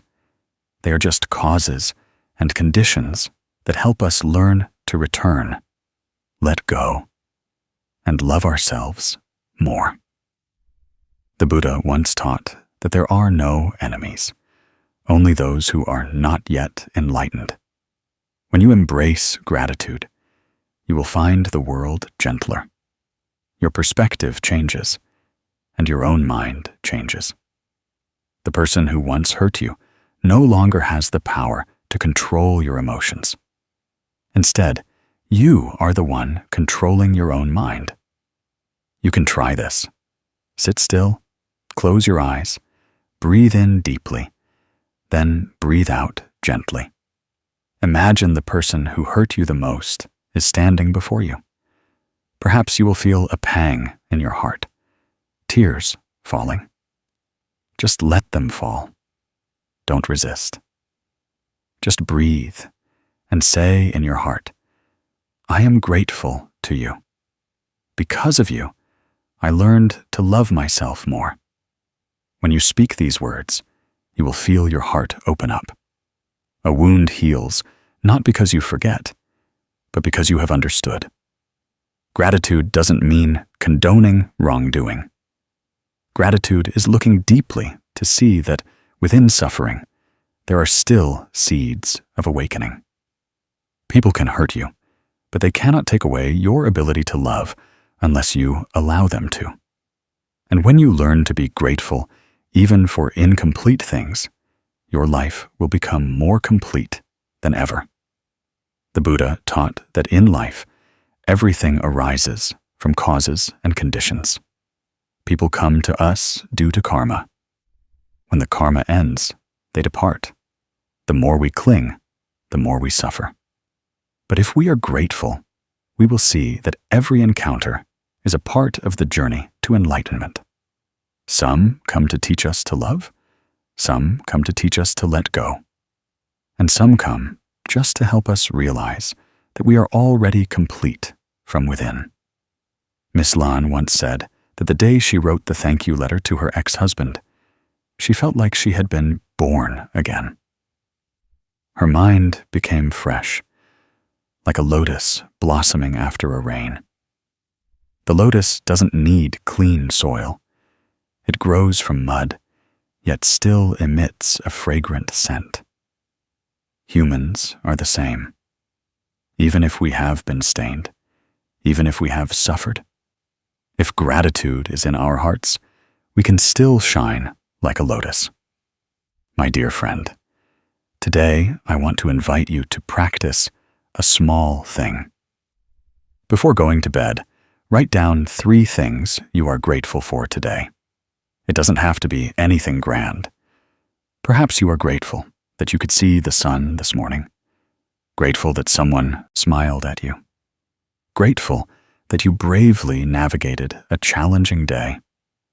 Then, take a deep breath, place your hand on your heart, and say, "Thank you, self, for not giving up today." If you do this every day, you will see a miracle. Gratitude is like a small lamp that illuminates the dark corners of the mind. It doesn't instantly erase all suffering, but it makes you more peaceful, little by little. Every thank you is a step on the path to liberation. Every grateful breath is a flower blooming in the heart. When you learn to see life with eyes of gratitude, you will realize that nothing is truly wrong. Everything that happens has its reason.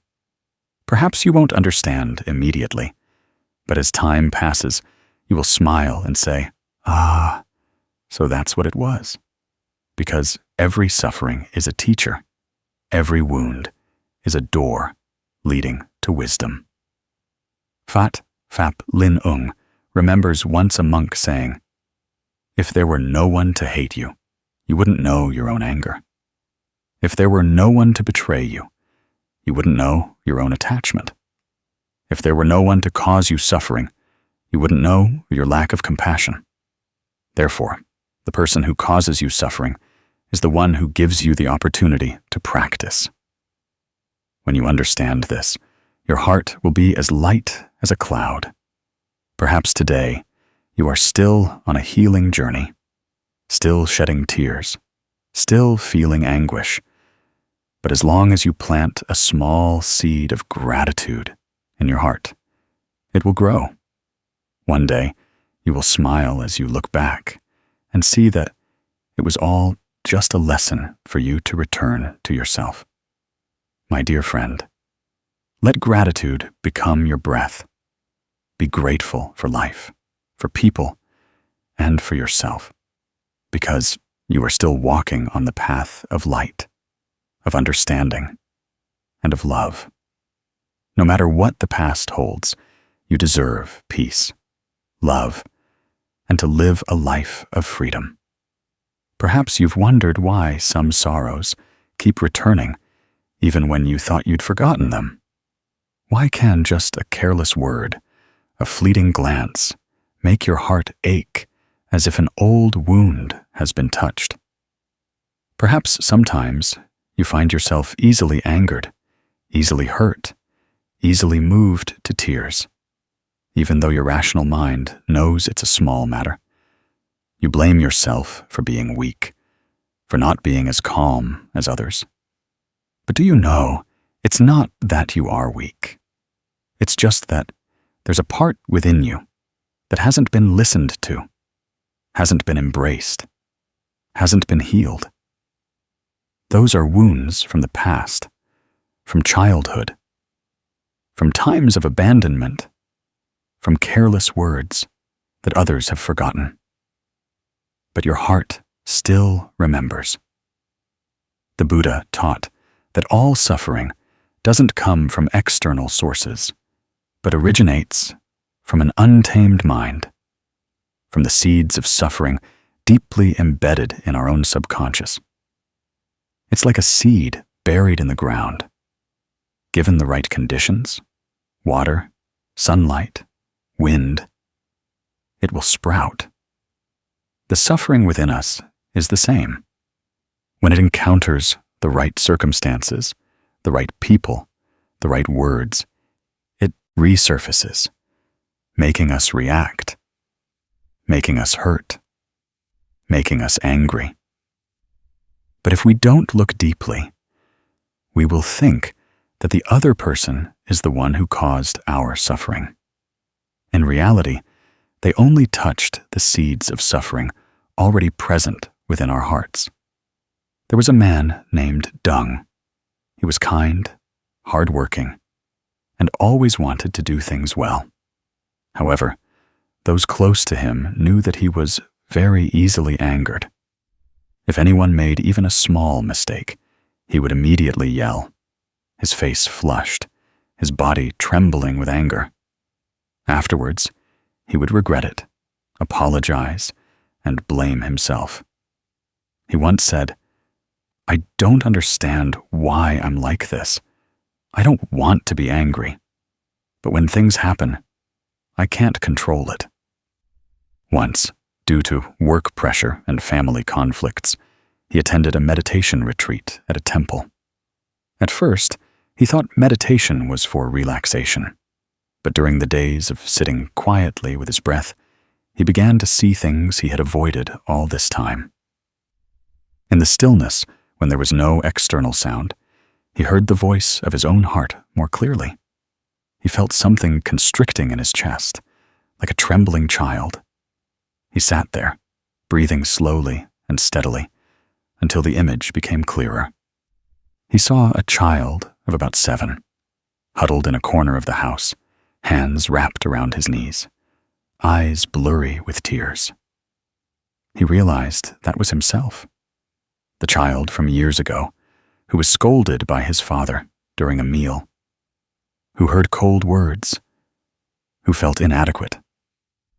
That day, he promised himself he would try his best, would never let anyone look down on him again. And so he grew up with that promise, striving tirelessly. But deep in his heart, that child had never been comforted, never heard soothing words like, "You're okay. You did very well." That's why every time someone said something that made him feel criticized or looked down upon, the inner child would feel scared, agitated, and then angry. He thought he was angry at others, but in reality, he was angry because old wounds hadn't been soothed. During a meditation session, upon hearing the ringing of a bell, he burst into tears. The tears he had suppressed for so many years suddenly overflowed. He imagined himself reaching out to hug that inner child, whispering, "I'm sorry for abandoning you all this time. I am here now. You are no longer alone." In that moment, he felt a warmth spread throughout his body, a lightness, as if he had just put down a heavy burden. The Buddha once said, "To understand others, first understand yourself. To love others, first love yourself." When we don't understand ourselves, we often live reactively. When someone touches an old wound, we immediately defend, attack, or withdraw. But when we understand that all suffering originates from within, we begin to see everything with different eyes. We no longer ask, "Who caused me pain?" but "Why do I feel pain?" That very question opens the door to wisdom. Many people think meditation is sitting to not think. In reality, meditation is looking deeply into the mind to clearly see what is happening within. When you dare to look, dare to face it, the pain will gradually dissolve. But when you avoid it, it only sinks deeper, waiting for an opportunity to surge up more powerfully, like a stirred-up lake. If you leave it alone, the mud will settle, and the water will become clear again. But if you keep stirring it, it will never be clear. The human mind is the same. You can try a small practice.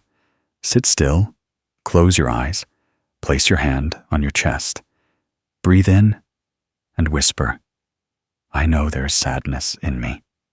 Breathe out and say, "I am embracing that sadness." Don't try to chase it away. Don't try to forget. Just breathe with it, like a mother sitting by her child when the child cries.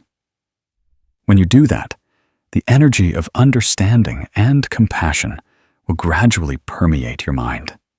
The suffering won't disappear immediately, but it will soften. And when suffering softens, you will feel your heart become wider, lighter, with room for peace to enter. The Buddha taught that a practitioner doesn't need to seek peace outside, because peace already resides within the mind. But to find that peace, you must dare to look at what is covering it. That is greed, anger, delusion, the unhealed wounds. When we are willing to sit down, willing to listen, those clouds will gradually dissipate for the sun of wisdom to appear. Many people go to temples to pray for peace, for karma to be resolved, for an end to suffering. But the Buddha once said, "No one can resolve suffering for you. Only you can resolve your own suffering by looking deeply and understanding." Looking deeply isn't to torment yourself, but to understand that everything arises from causes and conditions. Everything that has happened has a reason. The person who once hurt you, they too are merely victims of their own unhealed wounds. When you see that, your heart naturally softens. You no longer blame. You only feel compassion. And when you understand, you have begun to love. The story of Mr. Dung is a mirror for that journey. After the meditation retreat, he was no longer the hot-tempered person he used to be. Every time he felt angry, he would stop, take a deep breath, and ask himself, which inner child is afraid right now? Just that, and his anger subsided, because instead of reacting, he had learned to listen. One afternoon, while he was working, a colleague accidentally ruined the report he had spent a week preparing. In the past, he would have yelled loudly, but that day, he just remained silent for a moment, then said, "It's okay. Let's do it again together." His colleague looked at him in surprise, and he smiled. In that smile, there was something very light, something that only those who had looked deeply within themselves could possess. Since learning to embrace the child within himself, Mr. Dung also began to embrace others. He understood that everyone has an inner child. Everyone has their own fears. Instead of judging, he learned to listen. Instead of reacting, he chose to understand. His life didn't become easier, but he became more peaceful. And that is the deepest meaning of spiritual practice. My dear friend, perhaps in your heart there is also such a child. A part of you is lonely, afraid, hurt. Perhaps that is the child who was once scolded by parents, once forgotten, once tried to be recognized, but never felt enough. Don't try to chase it away. Sit down, place your hand on your heart, breathe very slowly, and say, I see you. I am here with you. When you can say that, you are beginning the journey home. We cannot let go of greed, anger, and delusion if we haven't seen their roots. Every fit of greed, anger, and delusion originates from an unhealed wound. When you clearly see that root, greed naturally dissolves, anger naturally subsides, delusion naturally clears. Just like when you turn on a light, darkness naturally disappears without needing to be chased away. If every day you can spend a few minutes just sitting still and breathing, you will see a miracle happen. The breath is the bridge between body and mind. Every inhalation is a return. Every exhalation is a letting go. Little by little, you will learn to understand yourself.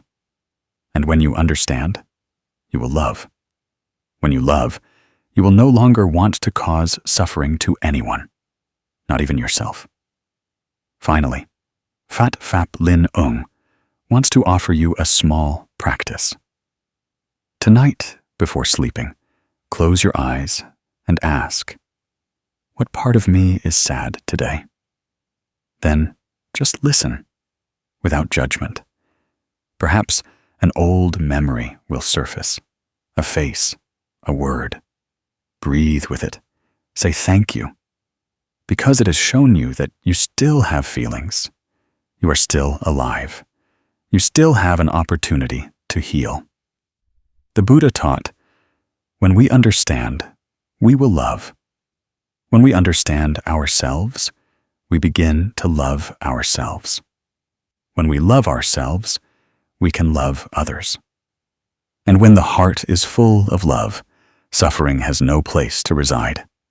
So, my dear friend, be brave and turn inward. All the answers you seek lie within you. They're not far away. Just sit still, breathe, listen. When you truly listen to yourself, you will realize that deep down, you have never lacked anything. Peace has never left you. It is just waiting for you to return. You know, sometimes in life, we don't truly let go. We just temporarily depart. We think we've let go, but in reality, we're just running away. We leave the person who hurt us. We cut off contact. We don't want to mention it. But deep down, every time we remember, our heart still aches. That pang is a sign of an unbroken cord. Outside, we smile. Inside, we still hurt. Letting go like that isn't liberation. It's just suppression. It's like when we put a lid on a pot of boiling water. The water doesn't stop boiling. It just hasn't overflowed yet. And one day, when the lid pops open, everything will erupt violently. I know you've wanted to let go. Perhaps it's letting go of a person, a relationship, a painful past. Perhaps it's letting go of anger, resentment, or disappointment in yourself. But the more you try to forget, the more you remember. The more you try to appear strong, the more weakness you feel within. In reality, it's not your fault. All humans carry the habit of resisting pain. We don't want to face it, fearing that when we look directly at the wound, it will bleed again. But in Buddhism, there is a gentle yet profound truth. Letting go isn't forgetting. Letting go is understanding. When you understand, you will love. And only with love can you truly let go. The Buddha taught that all suffering originates from clinging. That is, holding on. Holding on to a person, an idea, an expectation, an image of the past. holding on because you fear loss, holding on because you want to control. But this life is inherently impermanent. Nothing can be held forever. When you understand that with wisdom, you then know how to let go with compassion, not with despair. Compassion helps you embrace what once caused you suffering, just as a mother hugs her child who has just fallen, not scolding, not pushing away, but gently comforting.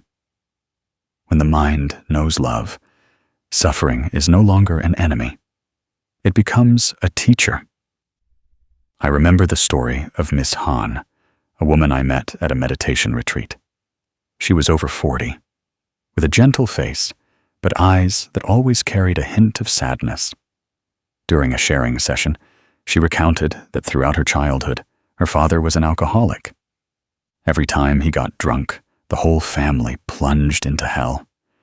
He would curse, hit her mother, throw things, and sometimes she had to hug her younger sibling and hide behind the house, trembling. Growing up, she vowed she would never forgive him. She harbored hatred and carried that hatred throughout her youth.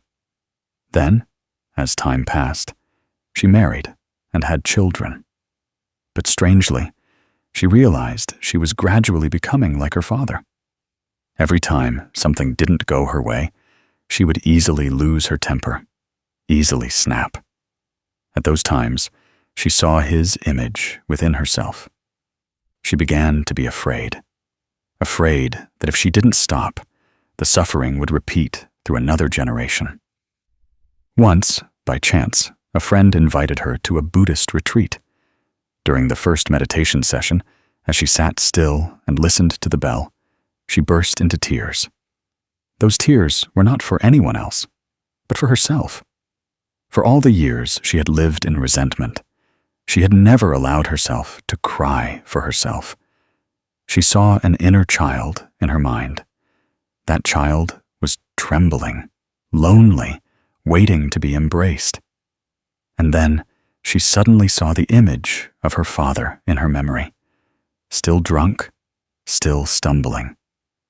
But his eyes also filled with helplessness. She suddenly understood that he too was a victim of suffering. He didn't know how to love because he himself had never been loved. After the retreat, Ms. Han returned and heard that her father was seriously ill. For the first time in over 20 years, she went to visit him. When she saw her father, thin, gray-haired, with clouded eyes, she was silent. He couldn't say much, just trembled and looked at her. She sat down, held his hand, and gently wiped his gaunt face with a warm towel. Her tears fell, not out of anger, but out of compassion. In that moment, she understood a profound truth. Forgiveness isn't condoning wrongdoing, but choosing not to let that pain control you anymore. Ms. Han recounted that the night her father passed away, she no longer felt angry. She felt light, felt peaceful, as if a cord had been untied. She said, "I let go, but not because I wanted to forget. I let go because I loved." That is letting go with compassion. Compassion is the energy of understanding and love. With compassion, you look at everyone with different eyes. You no longer see enemies, but only lost souls. You see that behind anger is fear. Behind fury is hurt. Behind coldness is a yearning for recognition. When you can see that, your heart naturally softens. And in that softness, suffering gradually dissolves like morning mist in the sunlight. The Buddha once taught that the lotus grows from mud, yet isn't stained by its stench. This statement sounds simple, but contains a profound philosophy of transformation. The lotus doesn't fear the mud, because the mud itself is the condition for the lotus to bloom. Mud is suffering. The lotus is wisdom. Without suffering, how can there be understanding? Without night, how can one see the dawn? Therefore, when you face suffering, don't rush to chase it away. Look at it as the material for awakening. Someone asked me, "But how can I let go when the other person hurt me so much?" I said that letting go isn't erasing memories. Letting go is learning to see that memory with different eyes. If you keep thinking that person is the cause of your suffering, you will forever be bound by them. But when you understand that they too are just suffering individuals, you begin to feel a lightness in your heart. Just like Mrs. Han, she didn't forget the past. She still remembered her father, hitting, yelling, hurting her mother. But now, when she remembers, she no longer feels angry. She only feels compassion. She saw her father as weak, also once a forgotten child, also once wanting to love, but not knowing how. When you understand, your heart naturally lets go. Letting go like that is called letting go with wisdom. Letting go out of helplessness is when you can't bear it anymore, so you let go, but your heart is still full of resentment. That isn't true letting go, because if resentment remains, suffering remains. True letting go only happens when the mind is wide enough to embrace both the person and the suffering. Once, I met an old Zen master. He said, "Humans cannot escape suffering. Only when you go through it can you come out of it. When you run from suffering, it still pursues you. But when you stop, breathe deeply, and look directly at it, suffering will dissolve. You can try it right now. Breathe in deeply. Be aware of the breath entering. Breathe out gently. Release all tension in your shoulders, chest, stomach. Close your eyes, place your hand on your heart, and ask, is there anything within me that hasn't been forgiven? Perhaps another person, perhaps myself. Just acknowledge it without judgment. Just breathe and whisper, I see you. I understand you. I love you. When you can speak these words to the very wound within you, you are practicing compassion. Compassion isn't only directed outward. First and foremost, it must be compassion for oneself. For if you don't know how to love yourself, how can you love others? Every time you feel tired, don't force yourself to be strong. Allow yourself to be weak. Allow yourself to rest. Allow yourself to cry. Every tear that falls is a speck of dust in the mind being washed away. When the mind is clean, you see things more clearly. The Buddha taught that one who knows love no longer resents. Compassion doesn't make you weak. It makes you strong in a different way. The strength of compassion is the strength of understanding, not of suppression. It allows you to stand amidst a storm, yet your heart remains at peace. When you let go with compassion, you no longer need to prove anything. You don't need anyone to apologize. Don't need anyone to understand. You just need to understand yourself, and then a miracle will happen. When you truly let go, that energy will spread, and others will feel it.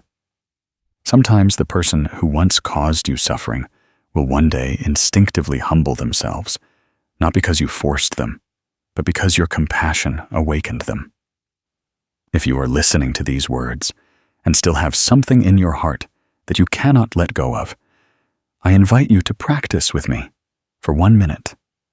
Sit still, close your eyes, feel your breath going in and out.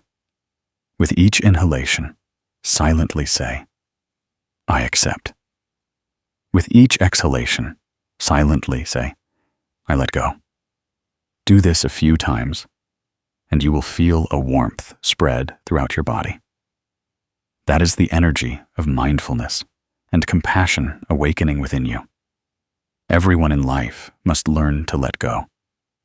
But only when you let go with compassion do you truly mature spiritually. Running away only buries the wound deeper. But by facing and loving it, you can heal. Remember, no suffering is meaningless. Every teardrop that falls, if observed with mindfulness, becomes a raindrop nourishing the lotus of enlightenment within the heart. Letting go isn't forgetting the person who hurt you, but not letting that pain control your present. Letting go isn't ignoring, but understanding that everything has its causes and conditions. Letting go isn't weakness, but being strong enough to choose peace over hatred. When you can smile at the person who once hurt you, not because you have forgotten, but because you have understood, that is a sign of letting go with compassion. I hope that on your path of practice, you will one day realize that suffering doesn't come to destroy you, but to teach you to love more deeply. Every wound is a door that opens to wisdom, and only when you step through it with compassion will you see the light on the other side. Let the past lie still, like mud beneath the lotus. Don't stir it up, but don't deny it either. Let it nourish the lotus in your heart to blossom every day. I wish you peace today, even if there are still many storms outside. Remember that within you there is a place of stillness, a place that no one can touch. That place is only for you and your breath. Whenever you are tired, return there. Breathe deeply, smile, and tell yourself, I am letting go with compassion. And you will find life suddenly light, like the wind through a lotus branch. My dear friend, we have walked a long journey together, where each layer of the dust of greed, anger, and delusion is gradually washed away by breath, by understanding, by love. I know that path isn't easy. Sometimes you think you've found peace, but just a small matter stirs your heart again. Sometimes you think you've let go, but then a memory returns, and your heart aches just as before. Such is life. The waves of the mind never truly cease. But the difference is that when you have mindfulness, when you know how to look deeply, even if waves rise, the lake's surface can still be clear. Because that light doesn't come from outside, but from within your own mind. I have met many people. Everyone yearns for happiness. Young people wish for money, fame, and love. Old people wish for health and harmonious children. Those who suffer wish for peace. Those who are lonely wish for love. But few understand that all these things, whether present or absent, are merely appearances. The root of happiness isn't external, but lies in the inner stillness. When the mind is clear, life naturally clarifies. When the mind is pure, suffering naturally dissolves, just as the moon is always full. It's just sometimes hidden by clouds. No need to seek the moon. Just let a gentle breeze blow away the clouds. Once, I sat in the temple courtyard at sunset. The last rays of the day dyed the old bricks golden. A small novice monk sat by the lotus pond, looking down at the rippling water. He gently touched the surface of the lake with his hand. Ripples spread, then settled back into stillness. He turned to me and asked, "Teacher, does the water hurt when I touch it?" I smiled. The water doesn't hurt, it only reflects. That innocent question made me think for a long time. Is our heart also like the surface of the lake? Every time someone touches it, we feel pain. But in reality, our true nature is stillness. It is attachment to emotions that causes suffering. If we can let go of clinging, we will see our mind clear like water. Have you ever noticed that truly peaceful people speak very little? They don't need to prove anything, don't need to argue, don't need to convince anyone to believe what they believe. They just quietly live, quietly love, quietly smile. Their light isn't brilliant, but a gentle radiance spreading from within. The Buddha taught, when the mind is pure, the world is pure. When your mind is tranquil, the world around you naturally becomes less noisy. I remember once during a retreat, a woman named Lan shared that she had spent half her life worrying about her husband and children. But in the end, her husband left her for someone else. She said that at first she was numb with shock. She cried every day, lost sleep, lost weight, and felt life was unfair. She blamed, she resented.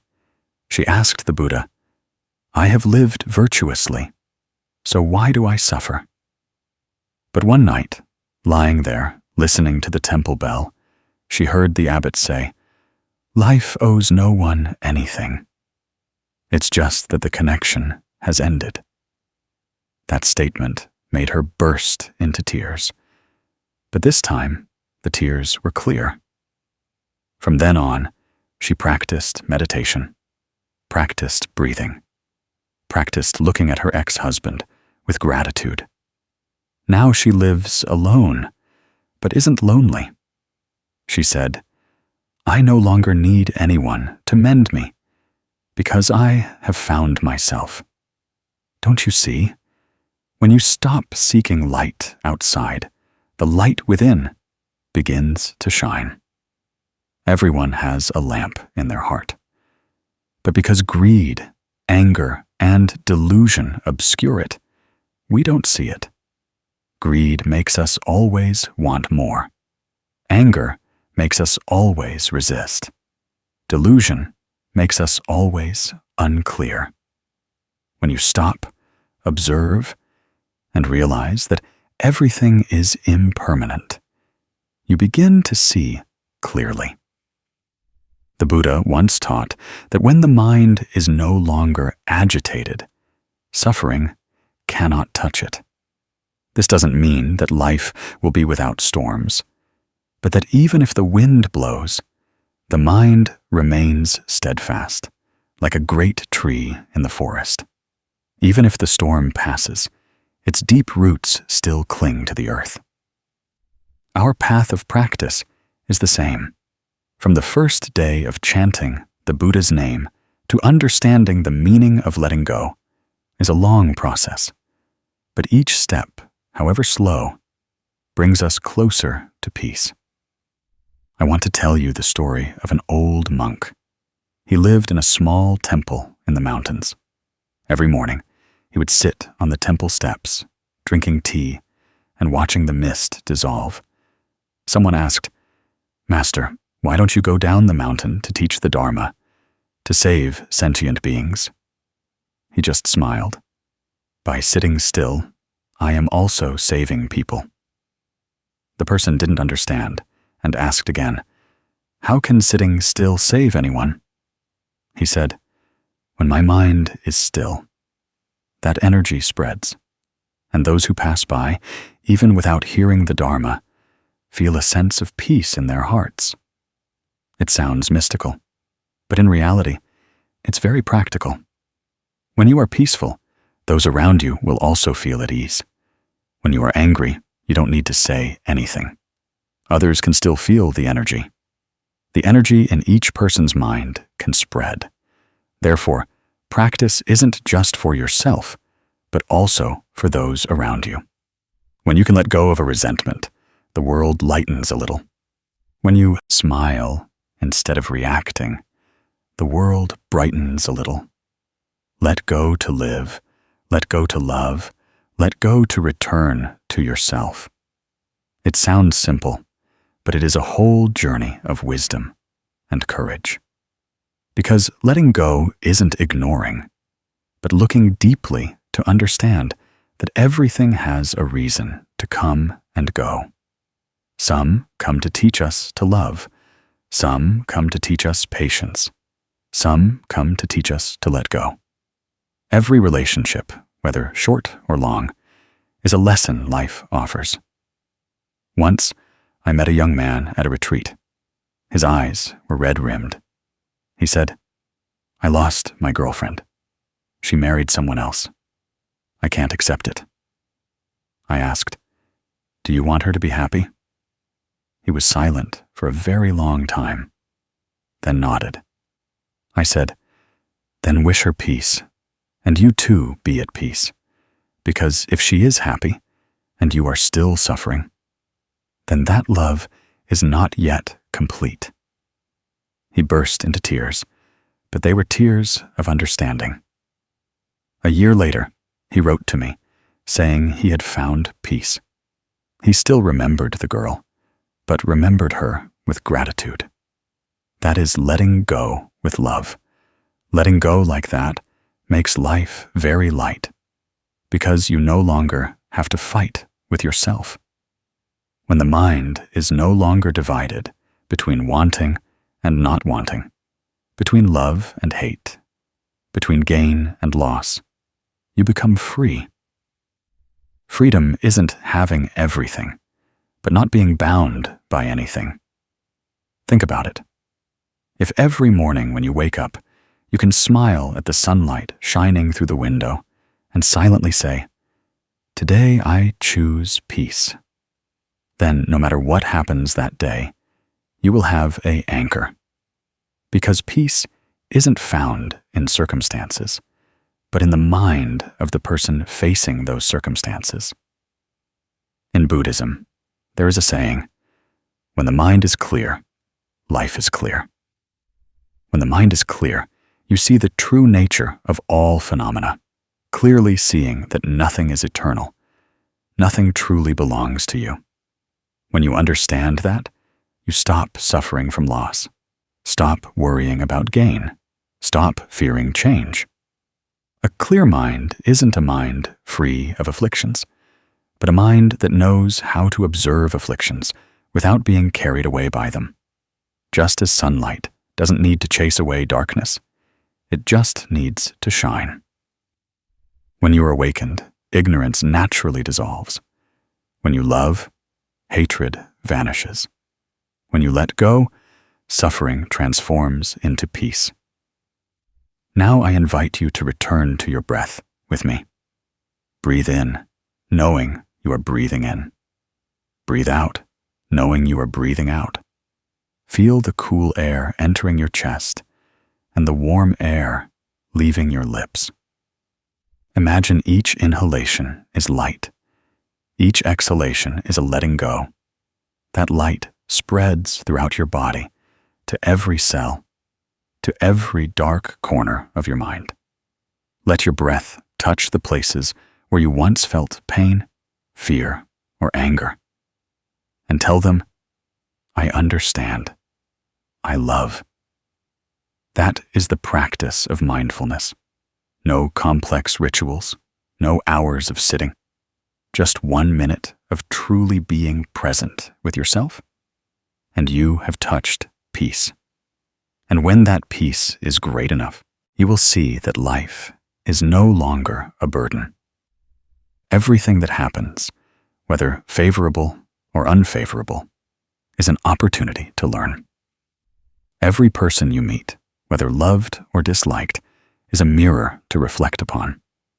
When you live like that, greed, anger, and delusion gradually dissolve like mist in the sun. I believe that deep within everyone is the light of the Buddha. That light never extinguishes. Even if it is obscured by suffering, mistakes, or ignorance, it is always present. Your task isn't to seek the Buddha far away, but to wipe the dust off the mirror of your mind so that light can shine forth.